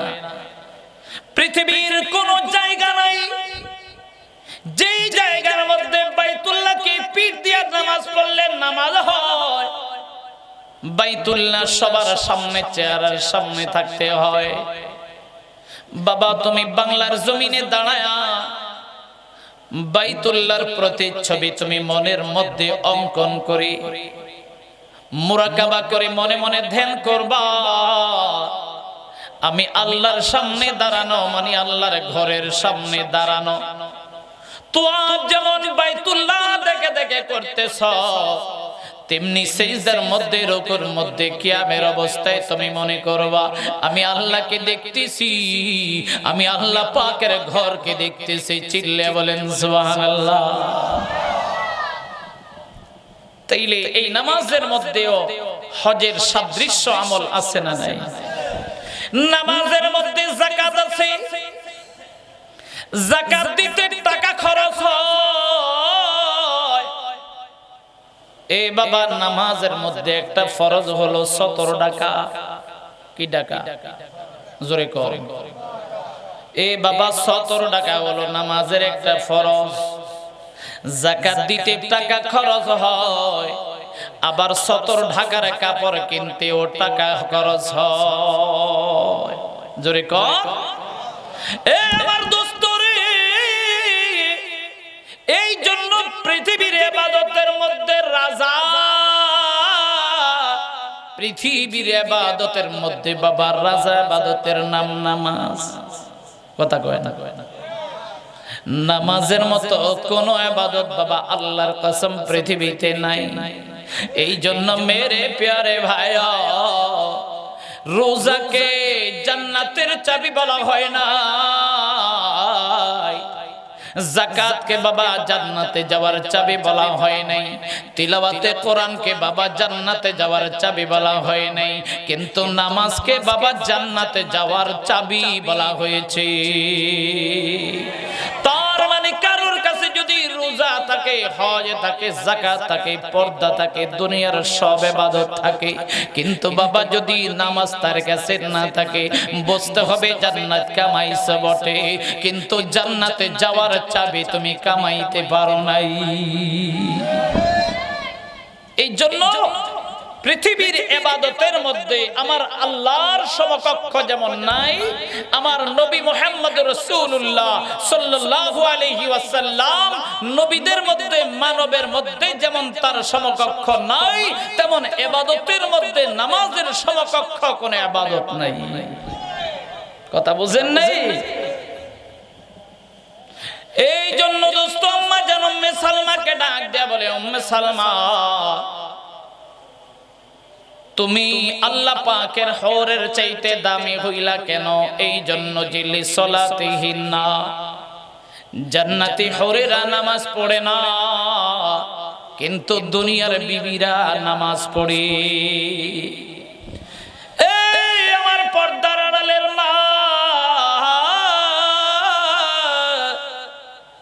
ভালো করে শোনো রে মা, তোমার দাম কত তুমি নিজে জানো না। আমার নবী 1400 বছর আগে বলে গিয়েছেন, জান্নাতি হৌরের চাইতে মা তোমার দাম বেশি রে মা। কেন? জান্নাতি হৌরেরা নামাজ পড়ে না, তুমি নামাজ পড়ো। জান্নাতি হৌরেরা রোজা রাখে না, তুমি রোজা রাখো। জান্নাতি হৌরেরা পর্দা করে না, এরে মা তুমি পর্দা করো। জান্নাতি হৌরেরা কোরআন পড়ে না, আর তোমার মতো মা কোরআন পড়ো। এই ইবাদতের কারণে জান্নাতি হর গিলমানের চাইতে মা তোমার মতো একজন মায়ের দাম বেশি। আল্লাহ আমাদের বোনদেরকে, মাদেরকে, স্ত্রীদেরকে, বিবিদেরকে নামাজওয়ালা, রোজাওয়ালা, হজওয়ালা, যাকাতওয়ালা, পর্দাওয়ালা, কোরআনওয়ালা, ঈমানওয়ালা, আমলওয়ালা বানায় দেয়। আর একটু আস্তে কম, আর একটু আস্তে কম। করোনা ভাইরাসের কথা ভুলে গেছেন? ভুলে গেছেন? ওই ফেরাউনের বাহিনী বুঝে গেছে কালেমা পড়া ছাড়া করোনা ভাইরাস দূর হবে না। এ আমার দোস্ত, নবী মুসার কাছে দৌড়ে আসার পরে নবী মুসা দোয়া করলেন, গজব শেষ হয়ে যায়। এই গজব বাবা এক সপ্তাহ ছিল। নবী মুসা ডাক দিয়া কয়, তোদের সময় হলো 3 সপ্তাহ। কয় সপ্তাহ? 3 সপ্তাহের মধ্যে তওবা কর, নাইলে কিন্তু মরণ। কিন্তু 2 দিন পরে কয়, হুজুর কি যে কোন, এক এক সময় এক একটা গজব আসে, আর গজবের পরে যেই অবস্থা, আমাদের যে স্বাচ্ছন্দ্য বোধ, আরাম আয়েশ 1000 গুণ বাইরে যায়। এরকম গজবে কোনো অসুবিধা নাই। শয়তান তো ফেরাউন বনাম শয়তান, জোরে বলেন কি? ফেরাউন বনাম শয়তান। এই ফেরাউনই হচ্ছে শয়তানের বাস্তব চিত্র আর নমুনা। দুর্দিনে আমাদের বাংলাদেশও দেখবেন এমন অনেক মানুষ আছে, মুসিবতের মধ্যে পড়লে ইমাম সাহেবের, মুয়াজ্জিন সাহেবের, মাদ্রাসার প্রিন্সিপাল সাহেবের পাও ধরে লাগলে 80 বার পানি দিয়া ধুইয়া পানি পান করবে। মুসিবত দূর হয়ে গেলে তো এই মোল্লারা দেশটা খায়া দিল, মোল্লারা জ্বালায় অস্থির হয়ে গেলাম, মোল্লাদেরকে দেখলে যেন ওদের মাথার তাল্লা গরম হয়ে যায়। জোরে কোন ঠিক কিনা? এই এদের চরিত্র আর ফেরাউনের বাহিনীর চরিত্র, ফেরাউনের চরিত্র একই চরিত্র। জোরে কোন ঠিক কিনা? গজব আসলে পরে দৌড়ে মুসা নবীর কাছে যায় পাও দিয়া পানি খাওয়ার জন্য। গজব শেষ হয়ে গেলে চিনে না। কি ভাই, ঠিক হইলি না রে, ঠিক হইলি না। 3য় মাসে আল্লাহ আরেক গজব পাঠাইছে, ফারসালনা আলাইহিমুত তুফানা ওয়াল জারাদ ওয়াল কম্মাল। এই আইছে এবার করোনা। গুণ পোকা, গুণ পোকা চিনি কি না জানি না, চট্টগ্রামের মানুষ কাঠ খায়, চিনে? কম্মাল আরবিতে বলা হয় কম্মাল। কাঠ খাওয়ার গুণ পোকা, চাল খাওয়ার কেরি পোকা, মানুষ খাওয়ার উকুন পোকা। চিনেন? চাল খায়, ধান খায়, এটা কোন পোকা? এটার কি কয় আপনাদের দেশে? ধান খায়া ফেলে, চাল খায়া ফেলে, চালে ধরে কালো কালো এক জাতীয় পোকা, দেখেন নাই? হ্যাঁ, গুণ পোকা তো কাঠ খায়। আরেকটা আছে কেরি, কেরি কেরি আছে এই, আর আরেকটা আছে মানুষ খায়, ওটা হলো উকুন পোকা। মাথায় উকুনও চিনি না, যাইতাম কই। এই 3 পোকা এবার ফলাইছে নবী ফেরাউনের বাহিনীদের উপরে। পুরা রাজ্য ছড়ায় গেছে গুণ পোকায়, গাছপালা খায়া, জমি জমা খায়া বিনাশ করে দিয়েছে। কেরি পোকায় ধান, চাল, গোলা যা আছে বিনাশ। কেরি পোকা আর উকুন পোকায় মানুষের মাথা থেকে কামড়াইতে কামড়াইতে পাগল বানায় ছাড়তেছে। এবার ভাত খাইতে বসে, প্লেটের মধ্যে ভাত নিয়ে বসে, হায় হায় রে, পুরা উকুন পোকার বস্তা। কেরি পোকার বস্তা, গুণ পোকার বস্তা। এদিকে মুসা আলাইহিস সালামের উম্মতেরা দিব্যি ভাত খাইতেছে, তরকারি খায়, গরু খায়, খাসি খায়, মুরগি খায়, আর ওই নাদানের বাচ্চারা, খবিসের বাচ্চারা হা করে বসে রয়েছে। দোকান থেকে কিনা আনে দামি দামি খাবার, প্লেটের মধ্যে নেওয়ার পরে হয়ে যায় কেরি পোকা, হয়ে যায় গুণ পোকা, হয়ে যায় উকুন পোকা। এ আমার দোস্ত,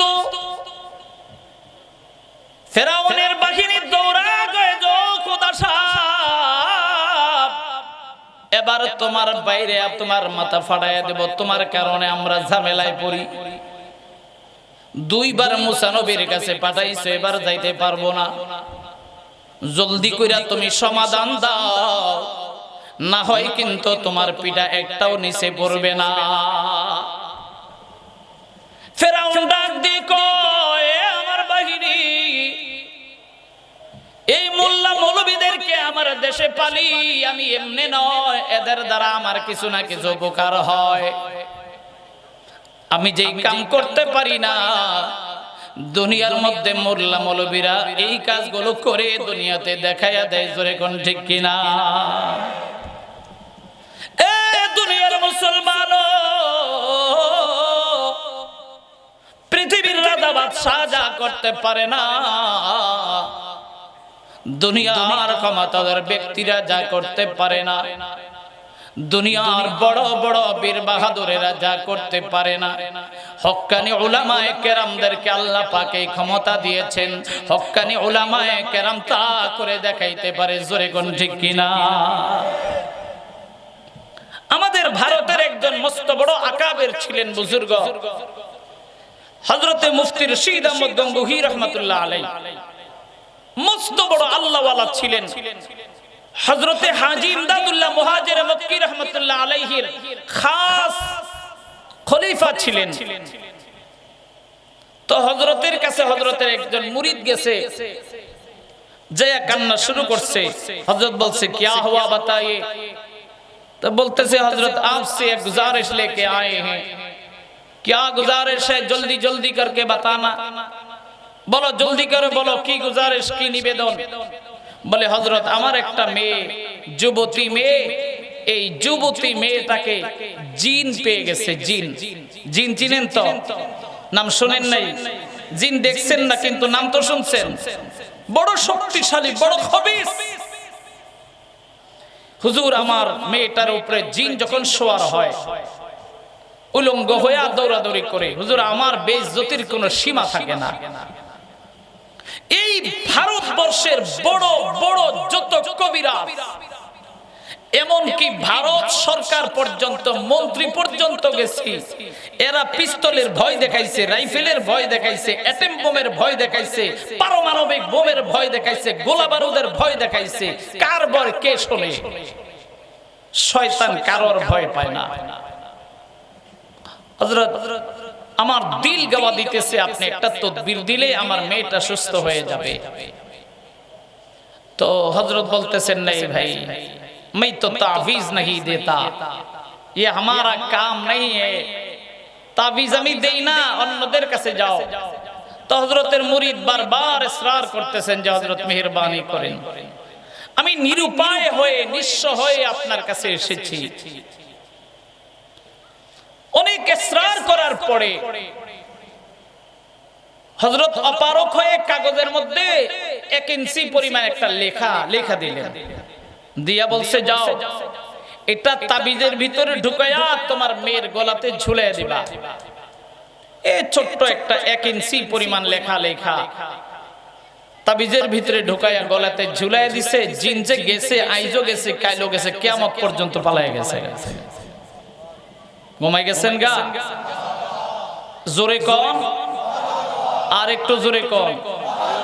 উলামায়ে কেরামের এটা কারামত, উলামায়ে কেরামের আধ্যাত্মিক ক্ষমতার বহিঃপ্রকাশ। চিল্লে বলেন সুবহানাল্লাহ। এবার দোস্ত, দিনের পরে রাত, রাতের পরে দিন, মাসের পরে মাস, বছরের পরে বছর যায়, শান্তিতে আছে।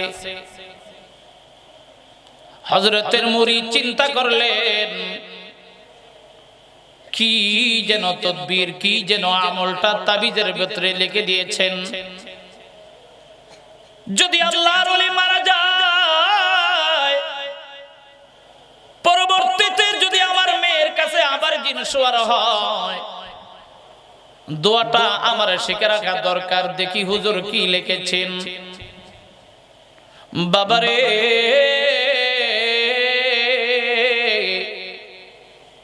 আল্লাহর বান্দা হযরতের মুরিদ তাবিজটা খুলে কাগজের মধ্যে দেখতেছেন ছোট্ট একটা কথা লেখা। কি লেখা রে ভাই? हिंदुस्तान छोड़ के चले जाओ, हिंदुस्तान छोड़ के चले जाओ। कोनो कुरानेर आयात নাই, कुरान कोनो হাদিসের কোনো বাণী নাই, বড় কোনো ওজিফা নাই, এ বাবা কোনো নকশা নাই, কোনো দোয়া নাই, सिर्फ একটা কথা, हिंदुस्तान छोड़ के चले जाओ। इति रशीद अहमद, আমি রশিদ আহমদ বললাম, এ জিন, আমার নির্দেশনা হিন্দুস্তানের বর্ডার ছাড়া পালাও, হিন্দুস্তানের বাউন্ডারির বাইরে তুমি চলে যাও। হিন্দুস্তানের জমিনের মধ্যে পরবর্তীতে আর কোনদিন যদি তোমাকে দেখা যায়, আমার লাঠি তোমার পিঠ একসাথে মিলে যাবে, চামড়া উঠে ফেলবো।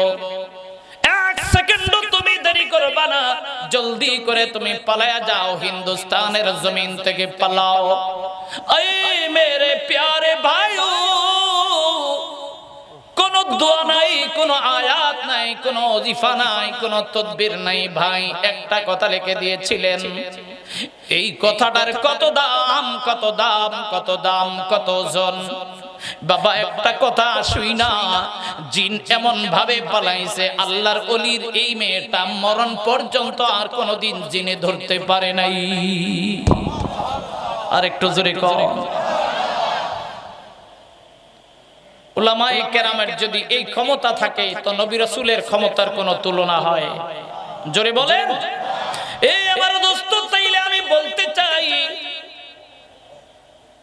ওই মুসা নবীর ঘটনা আমি আর লম্বা বাড়াইতে চাই না। বাবা আরো সামনে আছে, আমি সেদিকে যাইতে চাই না। মুসলমান দুনিয়ার মধ্যে যদি নাজাত পাইতে চাও, দুনিয়ার মুসিবত থেকে, করোনা ভাইরাস থেকে যদি নাজাত পাইতে চাও, আপদ বিপদ থেকে নাজাত চলবে না। যেহেতু জমিনটা বাবা আমার, তাই আমার জমিনে চলতে হলে, আমার জমিনে থাকতে হলে আমার গোলামি চলবে। চিল্লে বলেন কার? এ বাবা প্রত্যেকে জবান খুইলা উচ্চ আওয়াজে বলেন কার? এই জমিনটা আমার নয়, তোমার নয়, আমার বাপ দাদার নয়, এই জমিনটা বাবা চিল্লে বলো কার? এই জন্য আমার মালিক বলেন, ইনিল হুকমু ইল্লা লিল্লাহ। আল্লাহ পাক বলেন, এই হুকুম জমিনের জমিন যেহেতু আমার জমিনের মধ্যে আমার হুকুম চলবে, আমার হুকুম আমার গোলামি চলবে, আমার গোলামি ছাড়া পৃথিবীর কারোর গোলামি চলবে না। জোরে কোন ঠিক কিনা? বাবা আজকে করোনা ভাইরাসে যারা আক্রান্ত হয়েছেন, তারা কি আল্লাহর গোলামি করে না? এ বাবা চীনের মানুষ, ইতালির মানুষ, আমেরিকার মানুষ, আজকে বাবা লক্ষ লক্ষ মানুষ আক্রান্ত হয়ে আছে। এর মধ্যে 99% মানুষ, 99% মানুষ আল্লাহ পাকের গোলামি করে না। আর 1% মুসলমান বাবা, যাদের মধ্যে বাবা করোনা ভাইরাসের আক্রমণ দেখা দিয়েছে রে বাবা, যদিও তারা কালেমা পড়েছে, বছরে একবার কোরবানি করে, গরু জবে করে মুসলমান বলে প্রমাণ করে, এ বাবা এদের নামাজ নাই, এদের কোনো রোজা নাই, মুখে কোনো দাড়ি নাই, মাথায় কোনো টুপি নাই। হে বাবা, আল্লাহ পাকের গোলামি এদের মধ্যেও নাই। এই জন্য আমার আল্লাহ পাক ডাক দিয়া কয়, বৌদ্ধদেরকে যেমন আমার গোলামি না করার কারণে আমি করোনা ভাইরাস দিলাম, বিজাতি বিধর্মী বেঈমানদেরকে যেমন করোনা ভাইরাসের শিকার বানাইলাম, 1% মুসলমান যাদেরকে আমি করোনা ভাইরাস দিলাম, এরা যদিও নামের মুসলমান কিন্তু কামের দিক থেকে, অনুসরণের দিক থেকে, গোলামির দিক থেকে বিজাতির খালাতো ভাই। জোরে বলে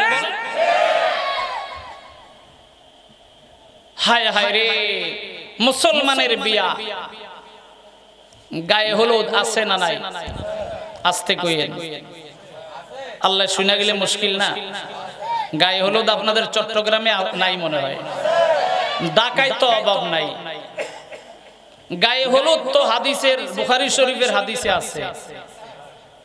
কথা কয়, কোরআন শরীফের আয়াতে আছে না? 14 ফেব্রুয়ারি মহা পবিত্র ভালোবাসা দিবস, কোরআন শরীফের কত নম্বর আয়াতে আছে? কোন না? বুখারী শরীফে, তিরমিজিতে, মুসলিম শরীফে। বিবাহের মধ্যে লাইটিং করা, আলোকসজ্জা করা কোরআন শরীফে। হাদিস শরীফে মেয়েকে দেখতে গেলে ছেলের সাথে 80 জন বন্ধু বান্ধব 14 গোষ্ঠী যায় পুরুষ সহ দেখা, এটা তো কোরআন শরীফে আছে। মেয়েদেরকে বেপরদা হয়ে নাদুস নুদুস করে চেহারা মেকআপ পরিধান করে সুন্দর করে হেলে দুলে রাস্তায় চলা কোরআনে আছে না নাই? কালেমা পড়েছি এতটুকু মুসলমান, বাবা মুসলমান, মা মুসলমান, জন্ম সূত্রে আমি মুসলমান, বংশীয় সূত্রে মুসলমান। এই মেরে প্যারে ভাইও, বাপ দাদার নামে তুমি জান্নাতে যেতে পারবে না, তুমি 14 গোষ্ঠীর বরাত দিয়ে জান্নাতে যেতে পারবে না, কারোর পরিচয় দিয়ে জান্নাতে যেতে পারবে না।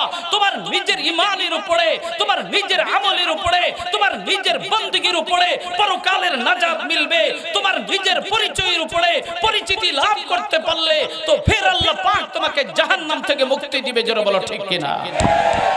তোমার বাবা মেম্বার, তোমার বাবা চেয়ারম্যান, তোমার বাবা এমপি, তোমার বাবা মন্ত্রী, আল্লাহ কয় আমার গোড়ার ডিম হইছে। কিসের? আমি কি মন্ত্রীদেরকে গনি না আমি প্রাইম মিনিস্টারদেরকে গনি? আমি পৃথিবীর কাউকে গনার টাইম নাই, আমার গনার টাইম আছে বেলালে হাবশির মতো কুসরি গোলাম, যার দিলের মধ্যে আমার ভালোবাসা ভরা। বেলালে হাবশির মতো কুসরি গোলাম, যার দিলের মধ্যে তাকওয়া ভরা। বেলালে হাবশির মতো কুসরি গোলাম, যার সমাজে কোনো দাম নাই, জামাতে কোনো দাম নাই, পত্রিক কোনো পরিচিতি নেই, বাপদাদার কোনো পরিচিতি নেই, মক্কার মধ্যে আধিপত্য নেই, মক্কার মধ্যে কোনো সুনাম নেই, মক্কার মধ্যে কোনো ঐতিহ্য নেই, কিন্তু তার তাকওয়া, তার ভালোবাসা, তার নীতি, তার নৈতিকতা, তার আদর্শ, তার চরিত্র, তার আমল, তার বندگی আমার কাছে এত দামি, এত দামি, এত দামি। সে দুনিয়ার মাটিতে চলে তো জান্নাতের মধ্যে মেরাজের রাতে আমার নবীর সামনে বেলালে হাবশির আওয়াজ আমি নবীর কানে শুনাই দিই।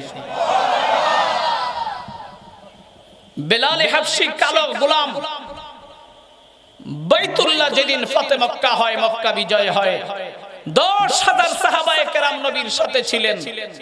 ওই কালো সাহাবী যার আধিপত্য নাই, যার ব্যক্তিত্ব নাই, যার অস্তিত্ব নাই, যার পরিচিতি নাই, যার সম্ভ্রমতা নাই, যার ঐতিহ্য নাই, সমাজের ভিতরে যার বিশাল কোনো খ্যাতি নাই, আল্লাহ পাক পরওয়ারদিগারে আলম বলেন, এ নবী মুহাম্মদ মুস্তাফা, ওই যে কালো ছেলেটাকে, কালো গোলামটাকে, উমাইয়ার আজাদ করা গোলামকে, বেলালে হাবশিকে, যার চেহারা দেখলে কারোর পছন্দ হয় না, যার রং দেখলে কারোর পছন্দ হয় না, যার অবয়ব দেখলে কারোর পছন্দ হয় না, তো ফির আমি আল্লাহর কাছে এত পছন্দ, আমার ঘর বাইতুল্লাহর মুয়াজ্জিন হিসাবে তুমি আমার গোলাম বাইতুল্লাহর মুয়াজ্জিন হিসাবে বেলালে হাবশিকে নিয়োগ দিয়ে দাও। আরো জোরে বলেন। কালো হইলেই যদি অপছন্দ হতো, বেলালে হাবশি বাইতুল্লাহর মুয়াজ্জিন হতে পারতেন না। হারিস ইবনে হিশাম, মক্কার কুখ্যাত কাফের সন্ত্রাসের গডফাদার আবু সুফিয়ানের বাড়িতে এসে ডাক দিয়া কয়, আবু সুফিয়ান খবর পেয়েছো? বলে কি? বলে আজকে মক্কা বিজয়ের দিনে মক্কার কালো কাউয়াড়ারে বাইতুল্লাহ শরীফের মুয়াজ্জিন বানাইছে। ঘুমাই গেছেন গাছরা? কালো কাউয়া তাফসীরের কিতাবে লিখছে ইমামে কুরতুবী, কালো কাউয়াটারে বাইতুল্লাহর মুয়াজ্জিন বানাইছে, মুহাম্মদের মাথা খারাপ হয়ে গেছে। বুঝেন নাই কথা? এ মেরে প্যারে ভাইও, কিসের কালো কাউয়া? তোমার নজরে কালো কাউয়া হতে পারে, আল্লাহ পাক পরওয়ারদিগারে আলম বলেন এই কালো কাউয়াটা উলাইকাল্লাযীনা ইমতাহানাল্লাহু কুলুবাহুম লিত্তাকওয়া। ইসলামের জন্য যতগুলো মানুষ লক্ষ সাহাবায়ে কেরাম কষ্ট করেছেন, কিন্তু 5 জন মানুষ ইসলামী ইতিহাসে সবচেয়ে বেশি নির্যাতনের শিকার হয়েছেন। কয়জন বলেন, কয়জন? একজনের নাম হযরতে খাব্বাব, একজনের নাম হযরতে আম্মার, একজনের নাম হযরতে আম্মারের মা সুমাইয়া রাদিয়াল্লাহু তাআলা আনহা, একজনের নাম হযরতে মিকদাদ, একজনের নাম হযরতে বিলাল। ঘুমাই গেছেন আপনারা? কয়জন? সব সাহাবায়ে কেরামের জীবন ছিল, রক্ত ছিল, ঘাম ছিল। আমার নবীর কুরবানি, আবু বকরের কুরবানি, কারোর কুরবানির কোনো সীমা ছিল না। সবার উপরে 5 জন সাহাবী, তাফসীরের কিতাবে লিখছে, হাদিসের মধ্যে আসছে 5 জন সাহাবীর কুরবানি ছিল সবচেয়ে ঐতিহাসিক কুরবানি। এই 5 জনের মধ্যে সবচেয়ে বেশি সাধনা, সবচেয়ে বেশি নির্যাতন, সবচেয়ে বেশি কষ্ট বেলালে হাবশী ইসলামের জন্য করেছেন। আল্লাহ পাক বলেন এটা কালো কাউয়া নয়, এটা আমার কাছে জিবরাইলের চাইতে, মিকাইলের চাইতে, ইসরাফিলের চাইতে, আজরাইলের চাইতে, নূরের তৈরি ফেরেশতার চাইতে এর কালো কাউয়ার দাম আমার কাছে 1000 গুণ বেশি। আল মুমিনু আকরামু আলাল্লাহি মিন বাযিল মালায়েকা।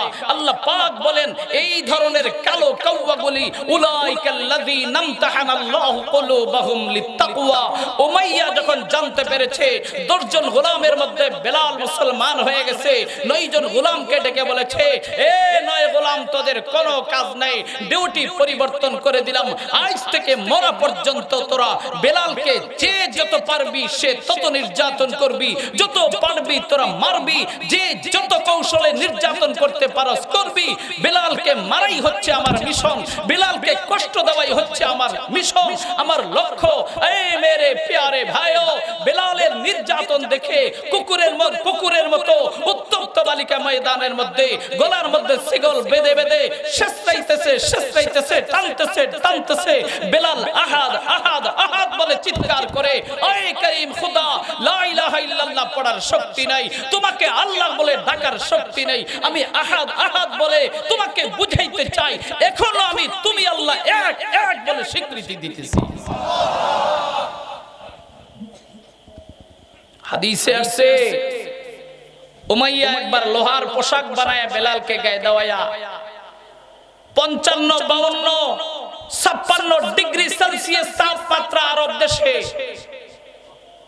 1400 বছর পরের কথা বলছি দোস্ত। আজ 52, 55 ডিগ্রি সেলসিয়াস দুপুরবেলা যখন বের হই বাসা থেকে, মনে হয় যেন আগুনের ভিতরে নামতেছি। এটা কোন দিনের কথা বলতেছি? যখন চতুর্দিকে এসি চলতেছে, বৈদ্যুতিক ফ্যান চলতেছে। এই মেরে প্যারে ভাইও, 1400 বছর আগের কথা। গায়ের মধ্যে লোহার পোশাক পরায়া বেলালে হাবশীকে হাত পাও বেঁধে উত্তপ্ত বালিকা রাশির মধ্যে দিনের 12টা 1টার দিকে সূর্যের তাপ যখন প্রখর হয়, এই খোলা আকাশের নিচে ফেলে দেয়া হতো। বেলালের লোহার পোশাকটা আগুনের মতো গরম হইয়া পুরা শরীরের চামড়াগুলো পুইরা ছাই হয়ে যেত। চিৎকার করে করে কাঁদতো আর বলতো, আয় আল্লাহ, তোমার কাছে সাহায্য চাই, তোমার কাছে সাহায্য চাই, তোমার কাছে সাহায্য চাই। এইসা ঈমান আমার দিলের মধ্যে স্থাপন করেছি, তোমাকে নিয়ে আমি মরতে চাই, তোমাকে নিয়ে বাঁচতে চাই, তোমাকে ছাড়া 1 সেকেন্ড আমি জীবন চালাইতে চাই না। জোরে বলেন সুবহানাল্লাহ।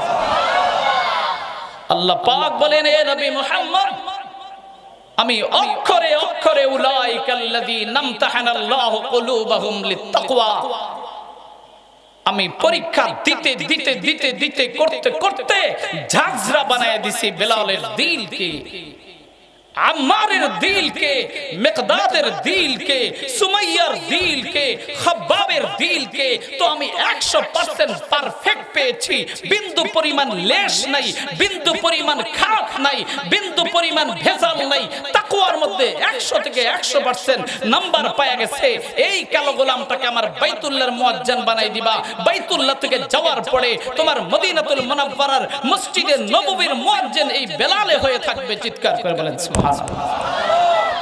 দেখতে কালো দেখা যায়, কিন্তু আল্লাহ পাকের গোলামি আর নবী মুহাম্মদ রাসূলুল্লাহর গোলামি দ্বারা আল্লাহ তাআলা ऐसा শান আর মর্যাদা বাড়িয়েছেন, ऐसा সম্মান বাড়িয়েছেন। তো ফির বেলালের সাথে কেউ টক্কর লাগাইয়া পারে না। সুবহানাল্লাহ পড়ে।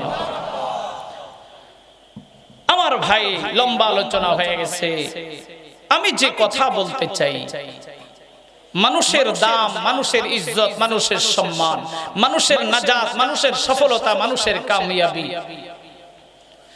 দুইজনের গোলাম হও, আল্লাহ পাকের গোলাম হও। এটা হলো মূল কথা,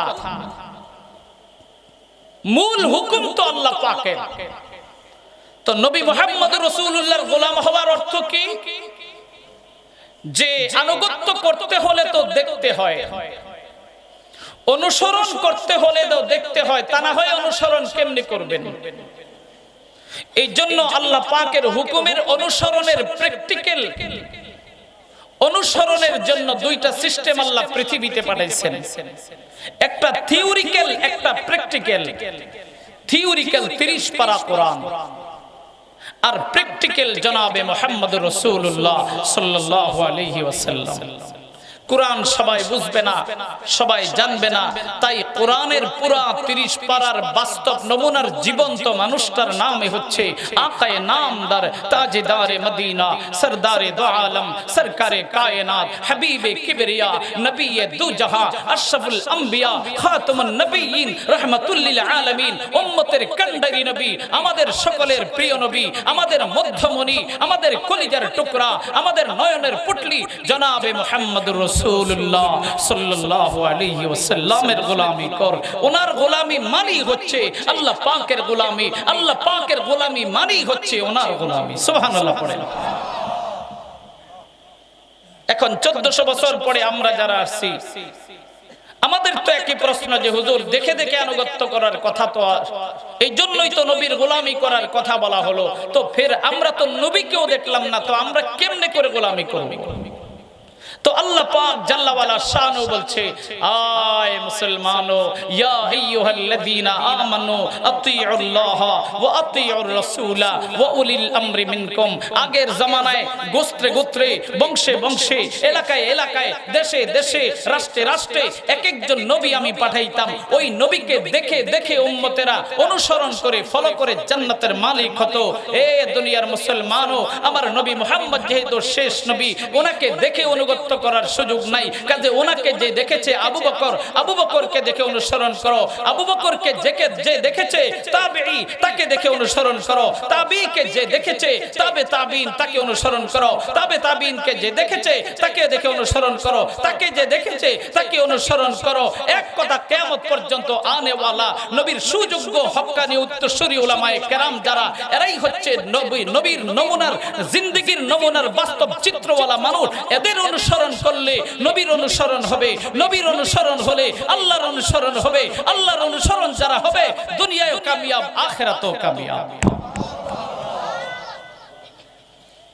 তাইলে উলামায়ে কেরামের আনুগত্য করার কথা আছে না নাই? জোরে বলেন আছে না নাই? নবী কিভাবে নামাজ পড়েছেন বুখারীতে আছে, বুখারী তো বুঝি না। মুসলিমে আছে, মুসলিম বুঝি না। তিরমিজিতে আছে, তিরমিজি বুঝি না। তো ফের দেখতে হবে এই জামানায় হক্কানি উলামায়ে কেরাম কে আছে। তার নামাজের দিকে ফলো করো, তার টুপির দিকে ফলো করো, তার দাড়ির দিকে ফলো করো, তার পাঞ্জাবির দিকে ফলো করো, তার কথার দিকে ফলো করো, তার আদর্শের দিকে ফলো করো, তার চরিত্রের দিকে ফলো করো। বুঝবা তার নামাজ, তার চরিত্রই নবীর মতো। তার অনুসরণ করলেই নবীর অনুসরণ হবে। নবীর অনুসরণ হইলেই আল্লাহর অনুসরণ হবে। আল্লাহর অনুসরণ হইলেই দুনিয়া তো নাজাত, আখিরাত তো নাজাত। আল্লাহ পাক বলতেছেন ওয়ামাইয়ুতিল্লাহা ওয়া রাসূলা ফাকাদ ফাযা ফাওজান আযীমা। এই দুনিয়ার মুসলমানও যদি নাজাত পেতে চাও, সফলতা পেতে চাও, তো দুনিয়ায় এবং আখিরাতে নাজাত পাওয়ার জন্য আল্লাহর গোলামি, মুহাম্মদ আরবির গোলামি, উলামায়ে কেরামের তরিকা এবং আদর্শ অনুসরণের মধ্য দিয়ে এই দুনিয়ায় নাজাত পাওয়া যাবে, আখিরাতে নাজাত পাওয়া যাবে। আল্লাহ পাক আমাদের সকলকে নাজাতের জরিয়া হিসাবে আমাদের আল্লাহ পাক আল্লাহর নবী উলামায়ে কেরামের আনুগত্য করার তৌফিক দান করে বলেন আমিন। ওয়া আখিরু দাওয়ানা।